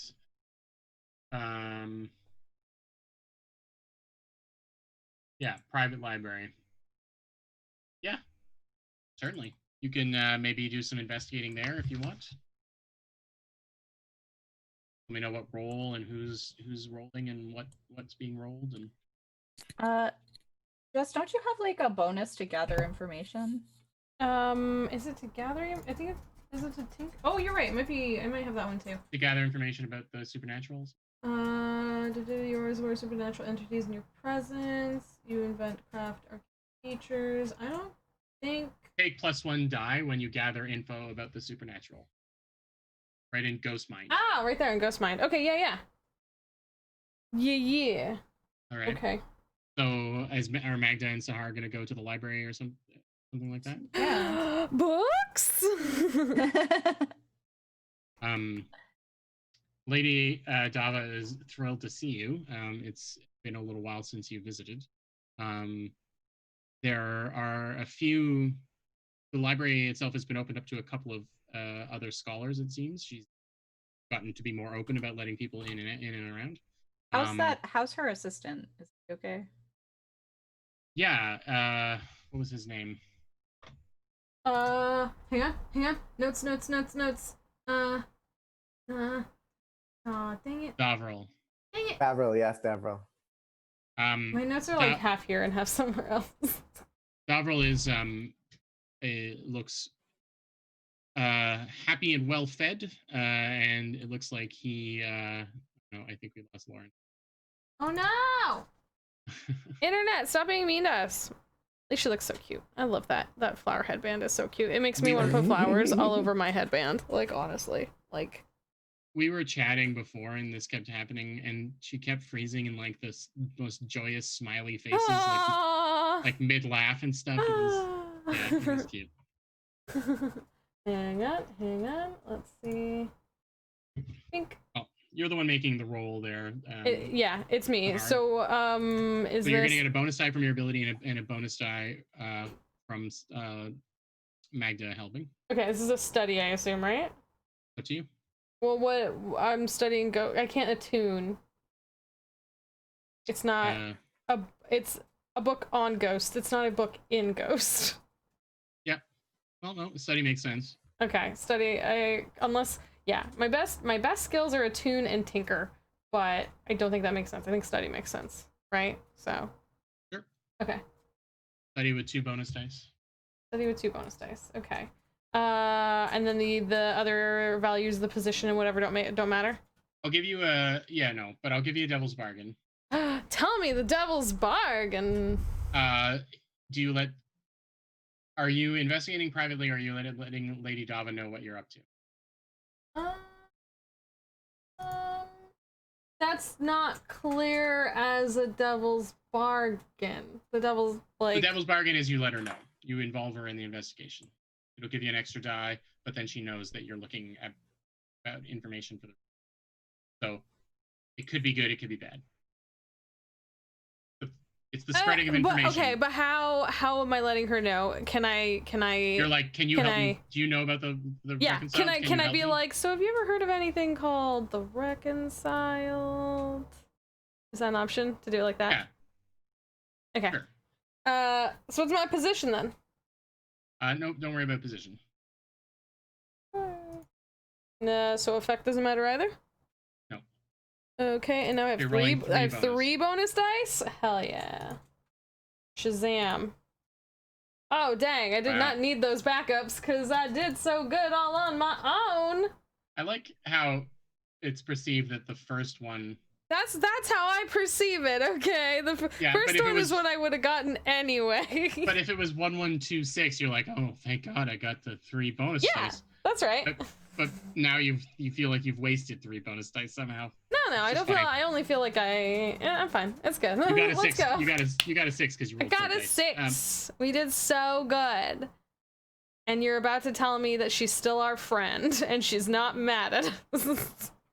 She grabs you by the arm and pulls you off to the side. Oh no, I don't like that. And says, "What do you know about the Reconciled?" I mean, I don't know anything yet, which is why I asked you. I've just heard the name The Reconciled because they... Where did you hear it? In a letter? Who have you been speaking to? No one. I mean, you, like, we've just been going about our regular studies, and we saw it. We received... Am I there? I'm sorry. Yeah, you're there, please. Please. We received some information that the Reconciled is aware of what we're doing. That would make a lot of sense. I don't have books about the Reconciled. They're more of a rumor.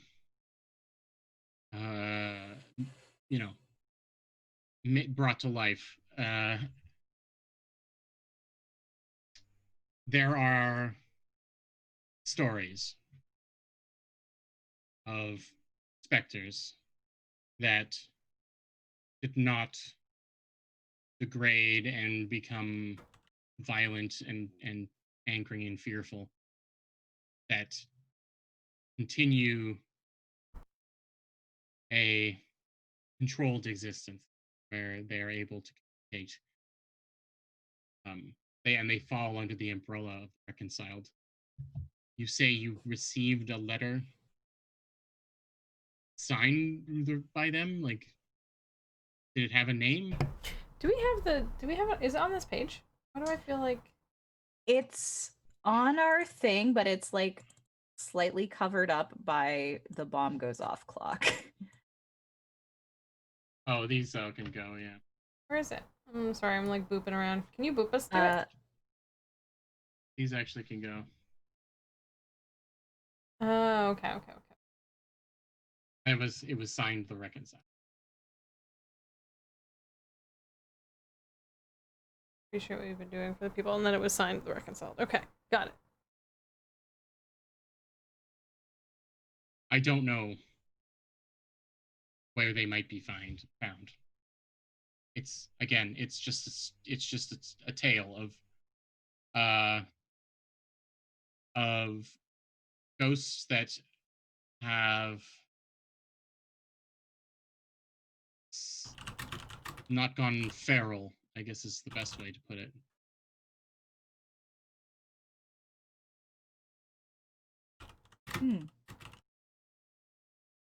One more question. Okay, continue, sorry. No, just a sharp intake of breath for no reason.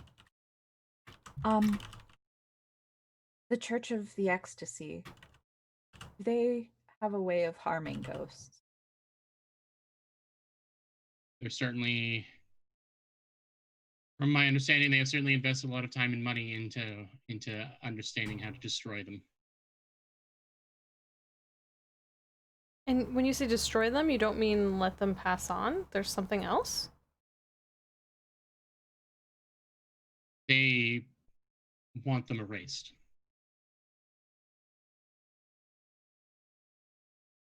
And they're the predominant religion here? Their virtues appeal to the hedonistic values of many of Doskvol's inhabitants. Live and worship the flesh, the living.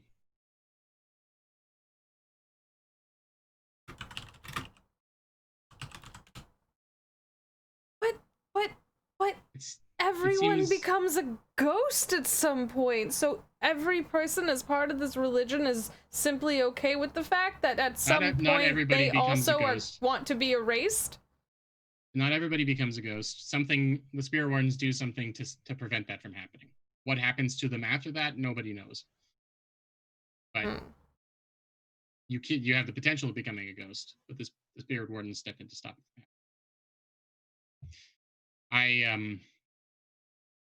She starts talking really hushed tones, attracted the attention of some powerful people. Just treading lightly. And as for trying to get in contact with the Reconciled, perhaps the gondoliers might have some information. And so the gondoliers are exactly what they sound like, are the people who travel the Gilbert down... and Sullivan musical. That's what it sounds like to me. Oh, then that's what it is. Yeah. Okay. You need to consult the cast. Check out that gondoliers. musical. I don't know that one. Yeah. There are many channels and small rivers and things that go through Doskvol, and they are traveled by the gondoliers that are also on the forefront of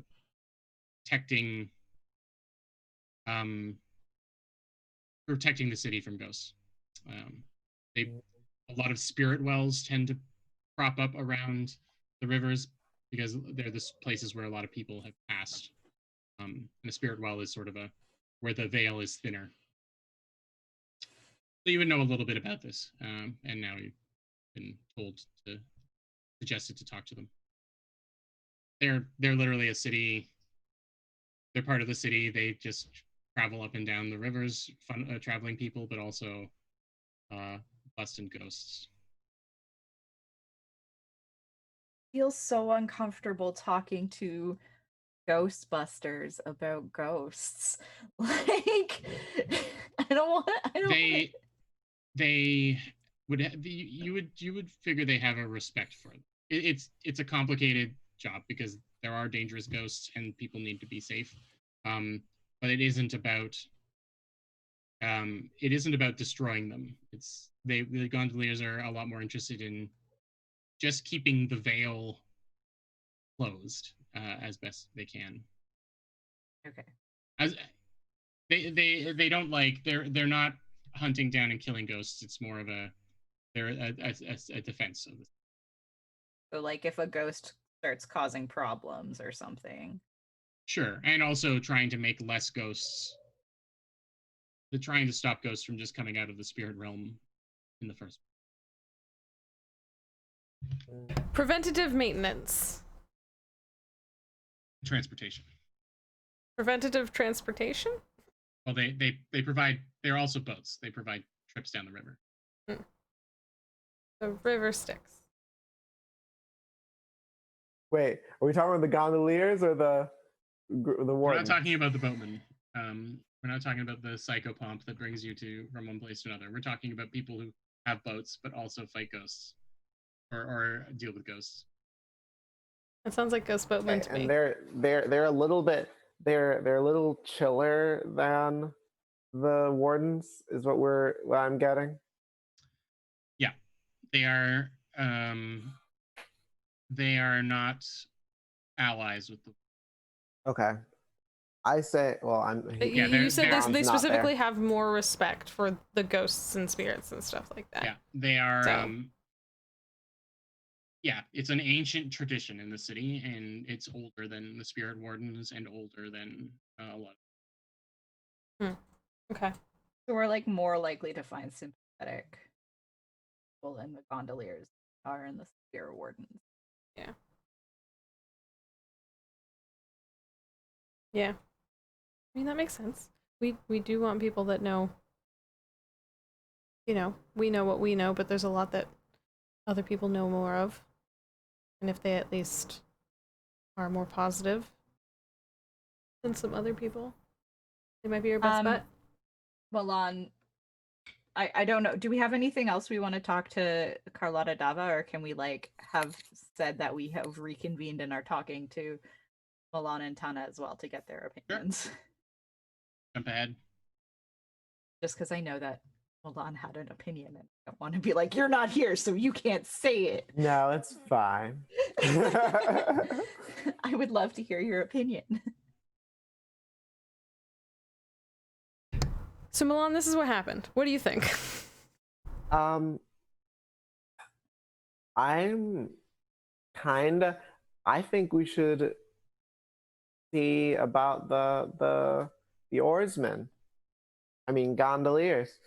I just think that if we explained our position and that it might, you know, maybe they'll find that it could help their cause as well. And maybe we could get more allies in this city that's increasingly against us for our research. Yeah. And our unwillingness to divulge said research. I mean, I just don't want people to use it for Naturally. ill. I think that the oarsmen, perhaps, if we could convert some of them to our cause. But even before that, I think that we should probably talk to them. Maybe they would know something about the reconciled. If they seem less antagonistic to me. Yeah. Does Milan know anything about the fact that the oarsmen fight ghosts? Or would he possibly? I don't know that he does. The gondoliers are a heavily respected. Well, oarsmen is also a good name for them. The gondoliers are a heavily respected organization by the citizens. They're older. They're older than the war. They're older than spirit wardens, and since you're kind of more, you and Tana especially are maybe a little more connected to the citizenry of the city and the common folk, I suppose. You would know that you're more likely to go to a gondolier if you're having a problem of a supernatural sort or a weird issue than they are. People are more willing to do that than go to the spirit wardens, and even for just basic crimes, more likely to go to them than they are to the blue coats. This is like the neighborhood watch, but like cranked to 11. So yeah, you would hear that you would have heard that gondoliers are trusted by the people. The city and the spirit, the city probably keeps them around out of tradition, and the spirit wardens openly hate them. Well, the enemy of the enemy is sometimes my friend. I feel like it's maybe the it's the best we've got for now. I agree. Okay. Are you going to go and try and meet them on the evening before, basically the event kind of thing? Head down to the canal where they're working, to a canal where they're working. Yeah. What part of town do you want to be in? I mean, I guess if you look at our map here, you'll see. Hard to tell what's a coffee stain and what's a canal. You can see there's the Dusk River splits into two and then goes into the channel here. And so the Dusk River goes right past Charter Hall here, so you could just hang out near somewhere down along here for in the evening or something. Yeah. I mean, it's not hard to get to where they are, so. could just go get on a boat. Yeah, Just sure. flag a taxi, take me to your leader. Sure. Yeah, let's say you do that. The night before the big event, you are you find yourselves drifting down the Dusk River in a sturdy, if not like really designer kind of little vessel. It seats about 6 people, and there is a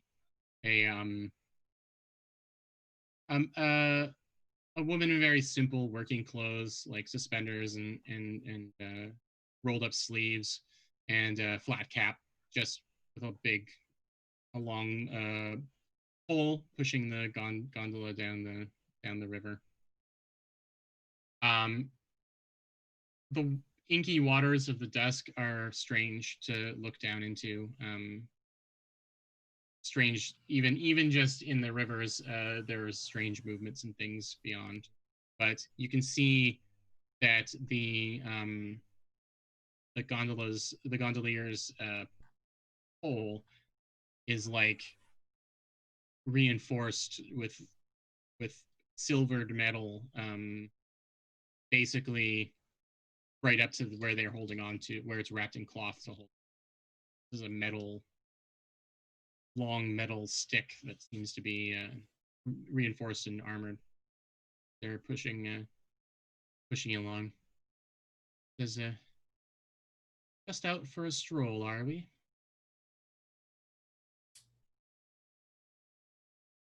You have a destination? Who all is on the boat? I'm gonna say all of you are there. Okay.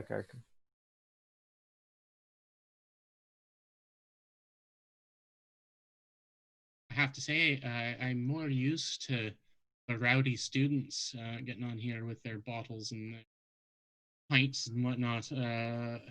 It's nice to have a quiet ride past university grounds. Yeah. Do the gondoliers have I don't know, headquarters? They don't. They've got a network of boats and they've got. I imagine they would have some docks that were personally for them, and maybe a couple of buildings on the docks. That. Yeah, that's they kind probably of have haunts. For like the lack an of a better office word. or something. Yeah.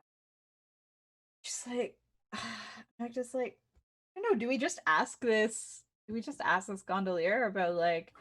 Maybe we can talk around a little. We're like, so you what do you think about? Well, yeah. How long have you been a gondolier? Let's start with that. Oh well, I'm not that old, but it's just the family business.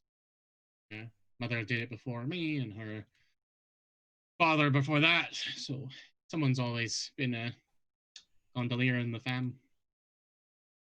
You have you been keeping up with the news?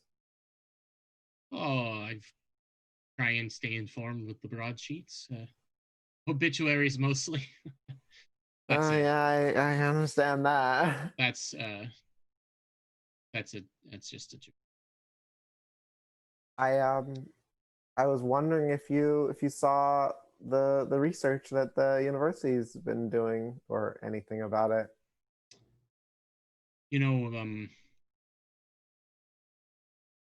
I was sad to see it published in a rag like Tribune. That's not fit to hold my fish and chips. But I did see it. We've been I'm not very far up in the organization, as it were, but keeping an eye on it for safety reasons and otherwise. It's quite interesting. There's somebody that we can speak to about it who would be a little higher up in the organization. So you haven't revealed necessarily. She hasn't got the connection that you are. Yeah, the people talking about. and Magda will happily be like, I'm We're the one the- doing the That's us. research. We're Yeah, we're the ones. Um.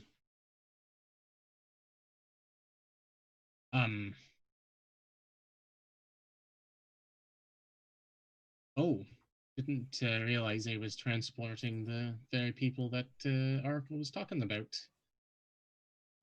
I would be happy to bring you to one of our. We don't really have a centralized hub, but there is a pub where we all like gather, called the Lighthouse. we have some safety concerns of our own, not necessarily from Beaker, just people who would wish ill will towards the event. The young woman kind of starts guiding the boat over to the shore, and then pops out, and you can see that sort of like a shift change. She shakes hands with another person who takes over the gondolier, and she hands the staff, the pole over to them, and starts just silently walking you up the docks to a building with a warm glow, a pub with a warm glow on the inside. And yeah, it's the Lighthouse. It's got a little wooden sign hanging over. And she asks if you want anything to drink. There isn't a lot of people here right now. Can I get you? My employers, for lack of a better word, are just sitting at the booth in the back. Can I get you drinks, tea, or something stronger? Magda, look. I could go for some tea. Yeah, tea would be great. Right, I'll bring over a pot. Especially because we were just like on that water. It's so cold. I feel like Sahara's like. Thank you so much for everything. What's your name? Really good question. Does she even give her name? Does she just like shuffle us along? She like ignore the question and mention something about the where we're going? Around here, they call me Moon or Mooney. Thank you so much, Moon. Really appreciate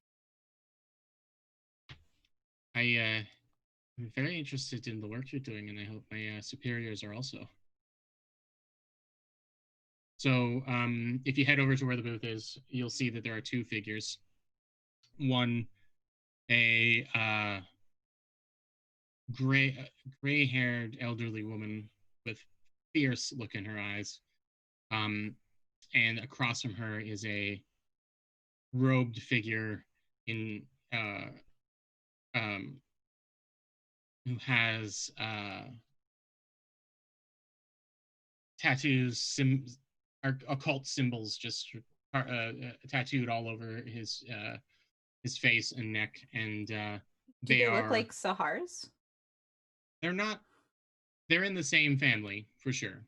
He's not. They're not a Ruvian at first glance, but they definitely are occult and related. Sahara, you would recognize them immediately as a whisper, like yourself, and they are. They are. They're kind of having a little war room where at this booth where they've got a map of all Doskvol out, and they're moving small representations of little wooden representations of ships around on it and boats on it, and discussing things. And this map has been well loved. There's little red circles drawn in different places. And the woman looks up. Can I help you? Would you be willing to speak to the faculty? Is that how they refer to you in the newspaper? I'm assuming that's our name. That's Yeah, our. okay. I like that they just they try and say it derisively in the newspaper, but it's you've taken it. We're proud. Yeah, that's good. You can't make us feel bad about our cool title. I'm not trying to make you feel bad. I want to No, know I meant them, not you. Oh yeah. I don't mean Jordan as a human person. Right. Okay. That's good. I'm not my NPCs. So I feel like that's a shirt for for GMs. Yeah, I was gonna say. I am not my NPC. I have things. I could get very upset if you want about some stuff that people getting mad at me because their characters got hurt by an orc. Well, I'm not the orc, so stop yelling at me. Amazing. So, if you mention that name, the reason I'm asking. Yeah. The whisper will shift further into the booth and say, "Sit." I slide excitedly in. This Sahar, as you shift over, you are hoping to get rid of the chill, but as you move closer to this whisper, it's like there's a fog of cold air around them. Damn it! This is the worst. Someone switched spots with me. I've made a mistake. I mean, if she says, yeah, we all spots for. Yeah, I like. The woman sitting across from you pours you a tea from. Sees you immediately shiver and pours a tea. Thank from what they gosh.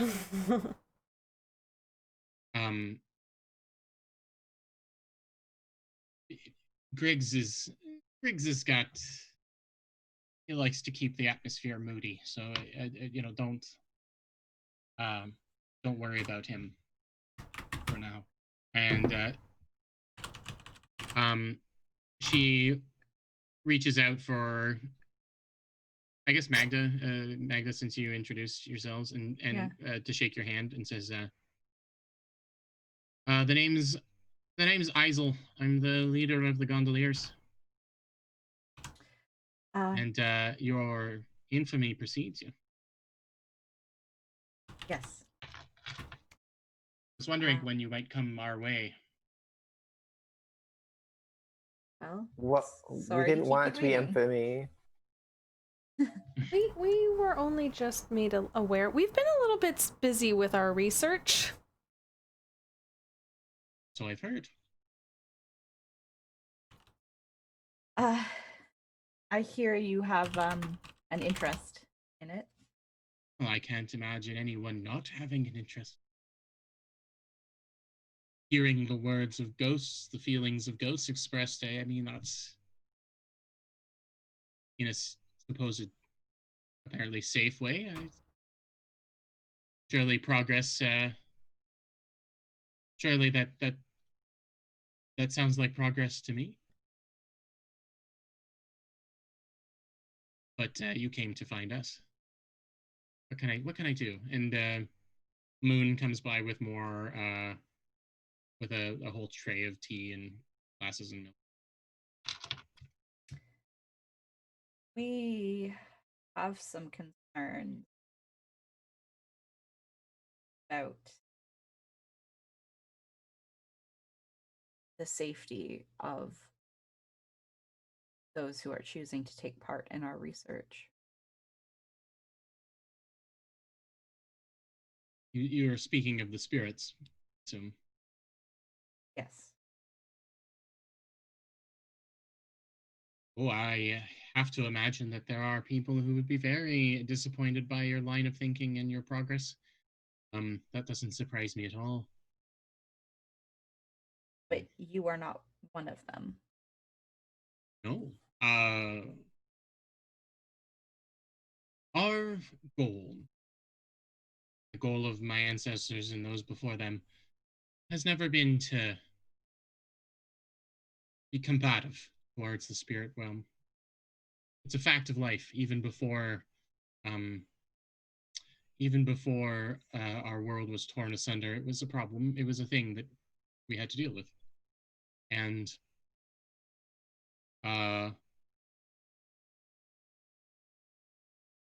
ghosts are violent. they can behave violently.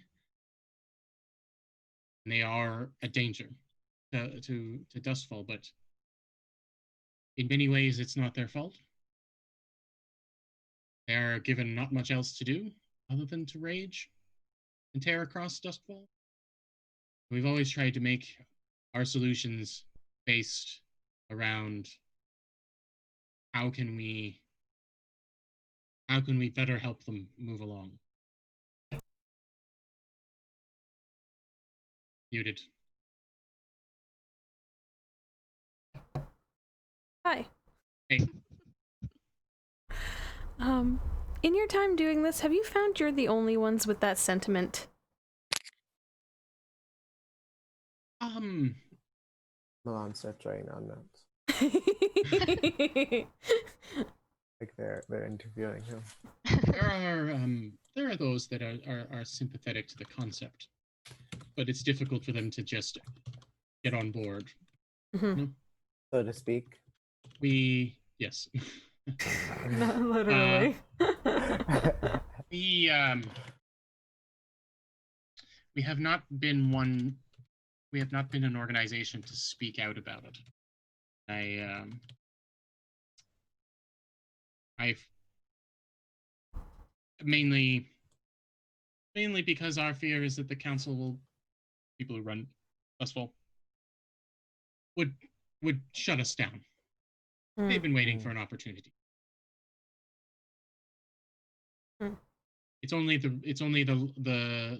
respect of the people that and tradition that's keeping us around. And another pun coming at you.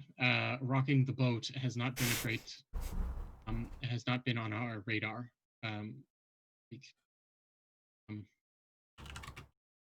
If we are gone, then the city is truly in trouble.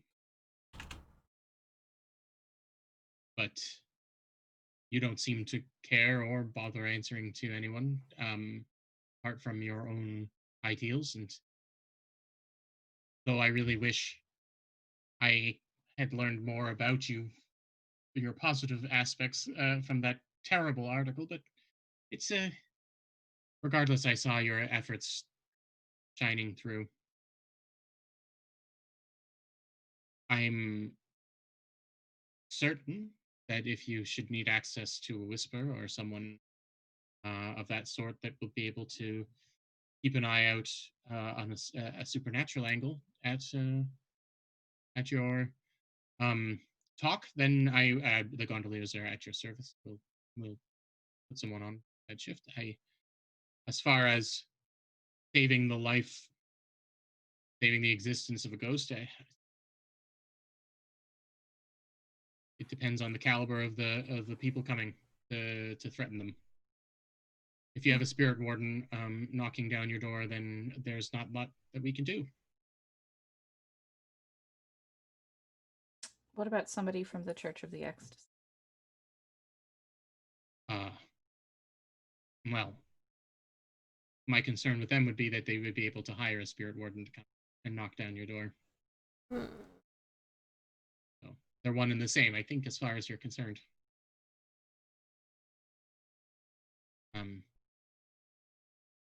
But I can make sure that we're there. We'll be in plain clothes, and if that's something that you should like. I look around at everyone like, yeah. I mean, like, yeah. Mm-hmm. I don't know what we could offer you in exchange, but would appreciate it. There is one situation where I'll be happy to stop working. Put down the pole, as it were, and that would be if we didn't have to worry about ghosts as much. So that's what you can do, I suppose. You can try and put me out of work.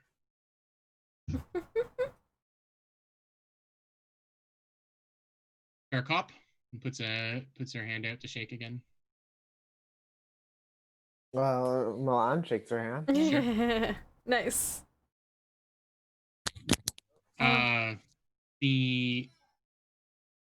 The whisperer who's been sitting in the corner, Briggs. Briggs. He has cold tea in front of him. I'm in Like, love with it's- him. he- I'm just putting that out Oh there. no, it's another hunk. His face is kind of ashen gray, and he's very quiet, and hasn't moved, hasn't so much as shifted, Sahara, since you've been sitting beside him. And he says, Is he a ghost? he says, Don't like He that you was- didn't answer me. have you received any contact from any other interested parties that we should know about? We have. Now that you mention it. I'm trying to keep a mental list of your enemies. I'm running out of space. This is an ally, I think. Oh, Wondering if you might know anything about Magda will like Lean in closer. lean in a closer. Yeah. Like not like obviously, but just kind of like Oh, I would do say it. in a quieter voice and just be like the reconciled. I'm familiar. You say they have reached out to you? Yes, but they weren't as They were vague. They weren't nice enough to leave a return address at least. Well,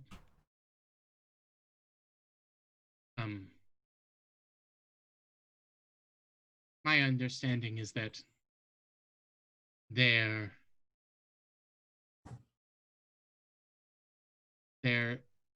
home is the spirit field. Kind of difficult to provide you with an address. Hmm. There could be one in the room right now. Watching.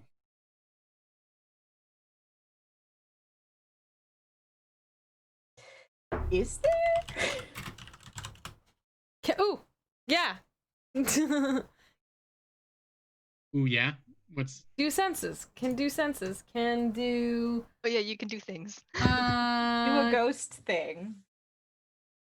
I'm pretty sure. I thought I had something that made me like literally. I just know when one is nearby. You can attune to ghost field, force ghosts to obey you. You're not terrified of them. You are always aware of supernatural. You are always aware of supernatural entities in your presence. Always. Well, I did Maybe you tell you that didn't, there was a... I did tell you there was a chill coming off of the person, did I not? He's a ghost!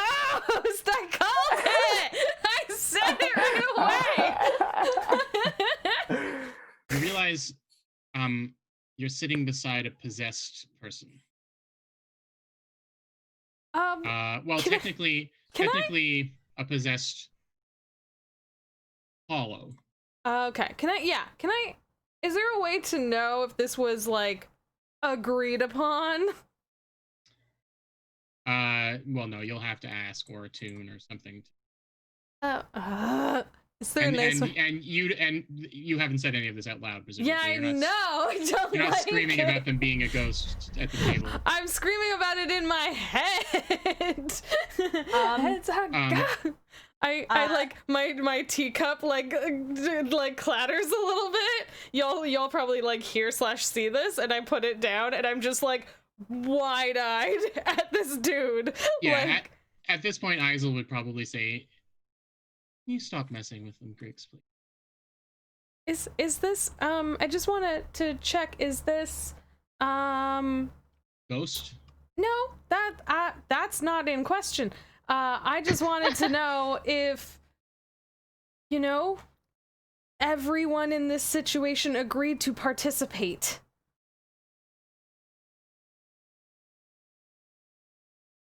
I'm possessing the deceased body of a beloved member of our order. Who passed on truly and completely? Their soul is gone. to wherever souls get to go. Okay. And permission was granted. All right. I look at everyone and I nod. It's good. Like, yeah, okay. Only- And then I drink my tea again. Now I'm better. Only consensual possessions in Yeah, this only house. consenting possession. Listen, always get consent. No possession without consent. Yes. That's gonna be the tagline for this episode. I'm just letting y'all know. I'm writing a note right now. He finally shifts. He moves enough to sort of face you, Sahar, and says, "We have had our eye on you from the beginning.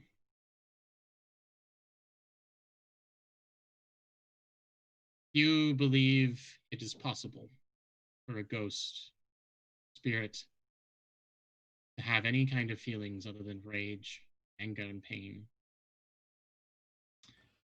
As soon as word became whispered on the streets that there were some foolhardy academics trying to prove the entire city wrong, then of course the word made it to us. I have existed in Doskvol for hundreds of years. Drifted the streets, tried to aid others like me, others that are suffering. I always came up short-handed. Difficult to get anyone to trust you. Don't have a physical form. Then I found the gondoliers. I joined their ranks 100 years ago. I've been with them ever since. I go by Griggs. That's not my name. Perhaps at some time I can provide you with more information. You have to understand that trust is the most important thing right now. Yes. I understand we're having a hard time figuring out who to trust ourselves.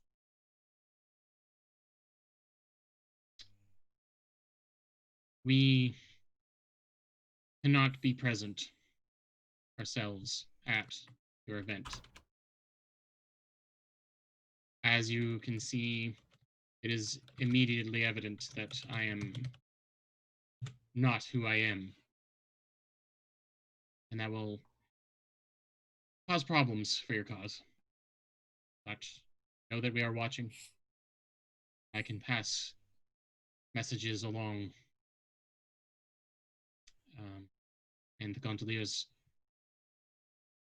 they are someone you can trust.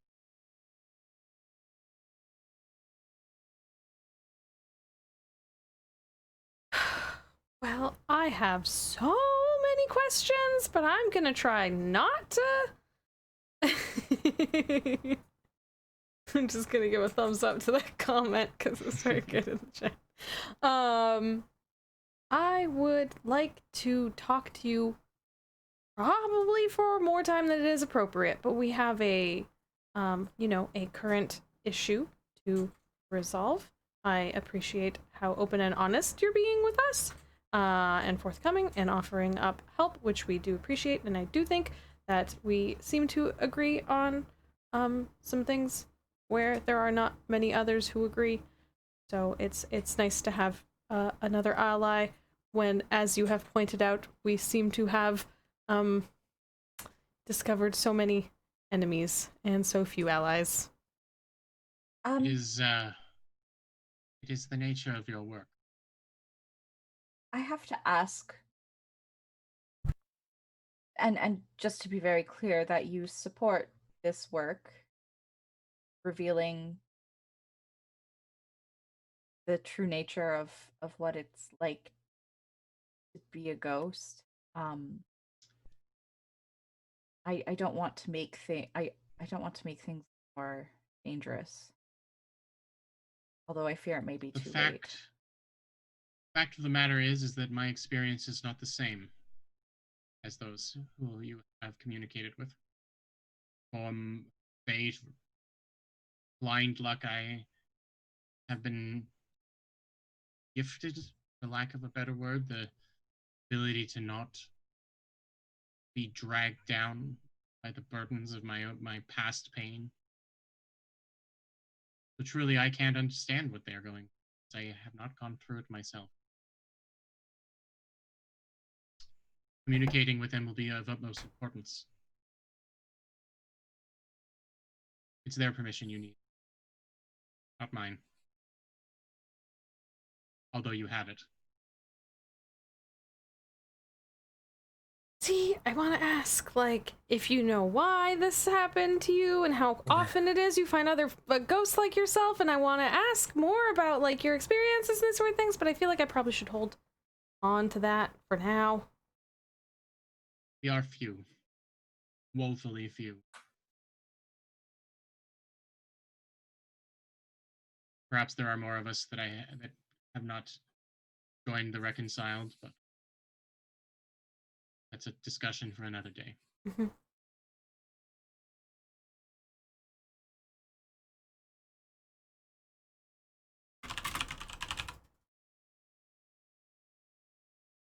So you're going with the noodle guy. Oh my god, Of course, why wouldn't we? He invented the noodle. Well, it's a cultural. He's a cultural touchstone. He's also a very interesting person. very, Nice to talk to. yeah, very pleasant, very kind. The noodle is after my time. I will admit, I have not had an opportunity to. I have not had the ability to. Well, you savor... see, that's why you can't appreciate how important this is. Then you're perhaps right. I have not had the ability to savor food a very long time. I honestly think it's a tragedy that you never ate a noodle. I can only take your word for it. She turns to Isol, like, to be like, I'm right, aren't I? She's like eating a bowl of noodles as we speak, because just the brief conversation about them, just like if you talk about noodles in polite company anywhere, suddenly everyone wants to eat them. Wants noodles, yeah. Yeah. So she's like slurping them down as you look over to her. Yeah, we can wrap up soon.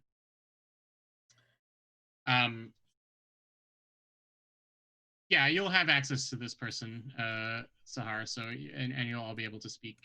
Yeah, that's why I tried to, like, I kept cutting myself off, because I'm like, I know we gotta go, and I don't want to, I would talk to this person forever, but we're not doing that right now. Right. Is there anything we need to do? I think we're pretty much good. I mean, we did all Yeah, the this is a good things. place to leave it, I think. It's a revelation, and you figured out who the Reconciled are. And... I want to say we cut it off at turning to Isol, who is slurping noodles. And that's where the episode ends. And I've switched their dial over, so now you have a little more information about them. Neat. Ooh, they're tier 3. Ooh. Yeah. Fancy. And that's where we'll leave our session for today, I guess. Yeah.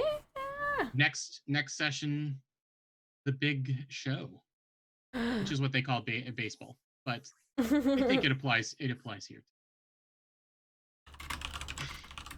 This is supernatural baseball. Yeah, same thing. Yeah. What is academia, if not baseball of the mind? There's a shirt there. Yeah. What is academia if not baseball of the mind? Okay. On that weird note, we're going to wrap up. We'll go in reverse order, I guess. Starting with me. So you go first. I'm Jordan. I'm at Made of Cartoons on the internet. You can find me here every other Saturday. We've only got 2 episodes left on the schedule, so we're coming to the dramatic finale of season 1. Question mark. I don't know if I'm going to officially announce anything, but we're having a lot of fun, and we might want to play more. And every once in a while, you can see me on Fridays doing indie games, and I'll be playing Fiasco next Friday, I believe. So you'll be able to see me there. Otherwise, Black Lives Matter. Donate to the code that's about the thing that's about to pop up in the chat, and yeah, the Bail Project. And yeah, stay safe, everyone. Next up is Fossil. Fossil. I'm our Bossel. illustrator, or hunk illustrator. Illustrator of Hunk is illustrator extraordinaire. He's a hunkist. That's what he I'm a is. hunkist. I'm at Lammergeared on Twitter. I was about to say Tumblr. It's been a long time. I do art. I participate here. And I think that's about it. Black Lives Matter. Yeah. Lauren? Hi, I'm Lauren. I am JL_nice_girl on Twitter. I'm Starving Secret on Twitch and YouTube. I do stuff on the internet sometimes. In fact, tonight I will be streaming with Little Cup of Joe on my channel. We are going to play another round of Our Mundane Supernatural Life, a microgame about being in a relationship with a relationship of a mundane person and a supernatural person. It just finished kickstarting, and we are going to continue the adventures of Yorika and Mutsu in our legally distinct Kami-sama Kiss game. So that will be at 9:30 p.m. EST on twitch.tv/starvingsbrett. Check it out. And please donate to the Tiltify. Next is Allison. I'm Allison, also known as Disco. I can be found on Twitter @_Discosaurus. Not really involved in any like big projects at the moment, but I will keep y'all updated if anything comes up. Yeah, definitely if you're able to, check out the link in the chat and donate some money to the Bail Project, because Black Lives Matter. Hell yeah. I'm gonna go ahead and for anyone that doesn't know, the Bail Project is actually a really good group. We were previously doing the Minnesota Freedom Fund, but they did ask for everyone to spread the love elsewhere. And the Bail Project is a really, really, really good program that works all across the US, not just right now. Right now they are getting people unfairly incarcerated from protests and such out, but also all the time they are working to fix the bail system, which is a highly unfair system. Which if you ever look into, if you there are in the links in the chat, there is information over on Black Lives Matter and over on actually I don't think !bail is the other one, because we can't ever have too many commands. The Bail Project actually explains to you how, you know, for being arrested for the same thing, people could have wildly different bail amounts, and it's extremely based in racism. It is absolute garbage, and it's a good thing to work to fix. So yeah, that's why we are working towards that for the rest of the month, with the exception of at the very end of the month, we're going to be doing our annual Tabletop Gaze Day, where we are going to play all LGBTQIA plus tabletop role-playing games and be raising funds for the Trevor Project. So yeah, we're going to be doing a lot of stuff, and we would love for you to be here hanging out with us for all the cool content. We just got to play a Cardcaptor Sakura inspired indie game yesterday. That was amazing. The week before, Allison was on being a pupper. The game was so cute. Speaking of, such a cute game. I have this. See it. It's Oh my god. You It's should an have eye been mask. wearing that. I didn't get it until after the Oh, game. That's too bad. It's perfect. Yeah, also as Lauren wrote in the chat, write to your local governments, find out what you know, what gosh, I'm saying protest, the word documents to sign. Petition? Petitions and such. Yeah. Thank you. I blooped on the word right there. But yeah, do it, you know, even small acts, do what you can. Everything is something now. Ask them where they're spending their money and how much they're spending their money on diverse projects, and they're spending money on police. You know, what they're doing to encourage anti-racism community, like make things really, really difficult, especially for your local governments, because they're the ones who control, you know, police budgets and stuff like that. National petitions are important, but your local government is just as important. Yeah. So even if you know that you're like, oh, there's nothing happening around me, there's no like thing for me to attend, nothing for me to do, there's still, you know, within your small area, within your local, reach out, you know, give them a call, find out what they're doing, and push for them to do more, because we can always do more, we can always be better. It's not any one place. There's no place that's perfect right now, and there's no excuse to not, you know, fix everything wherever you can. So yeah, thank you all so much for being here. I will be back in less than an hour on this channel if you want to come back and hang out here. We're going to be doing our first Destiny raid. I will probably be doing that for several hours though, so feel free to go over and visit Lauren in that time over on Starving Subret, twitch.tv/Starving Subret, as she will be doing something much softer and nicer. We'll be doing shoot 'em ups in space, but Lauren will be doing smooches, so just saying. That's something as well to go check out. It's by Story Brewers too, right? Yes. It's by Story Brewers, who did Good Society, which is an amazing game. But yeah, sorry, I'm like talking so much, but there's so much happening. Check out all these people. I put all their links in chat. Check out their Twitters, find out what they're doing, support them in what they're doing. Find out what's happening in your area, support, you know what I mean? There's so much happening right now, and anything you can do would be amazing. We're gonna go over and raid WebDM, who's playing the Dracula dossier, so let's go over there, show them some love, and in the meantime, you take care of yourselves. Don't forget, Black Lives Matter, trans rights are humans' rights, all this stuff, very important right now. Please. On behalf of Blades in the Dark, all blue coats are bastards. Yeah. Abcab, as we defined it before we went live today. Thank you all so much. Have a good rest of your day. Bye! Thanks for watching, everybody.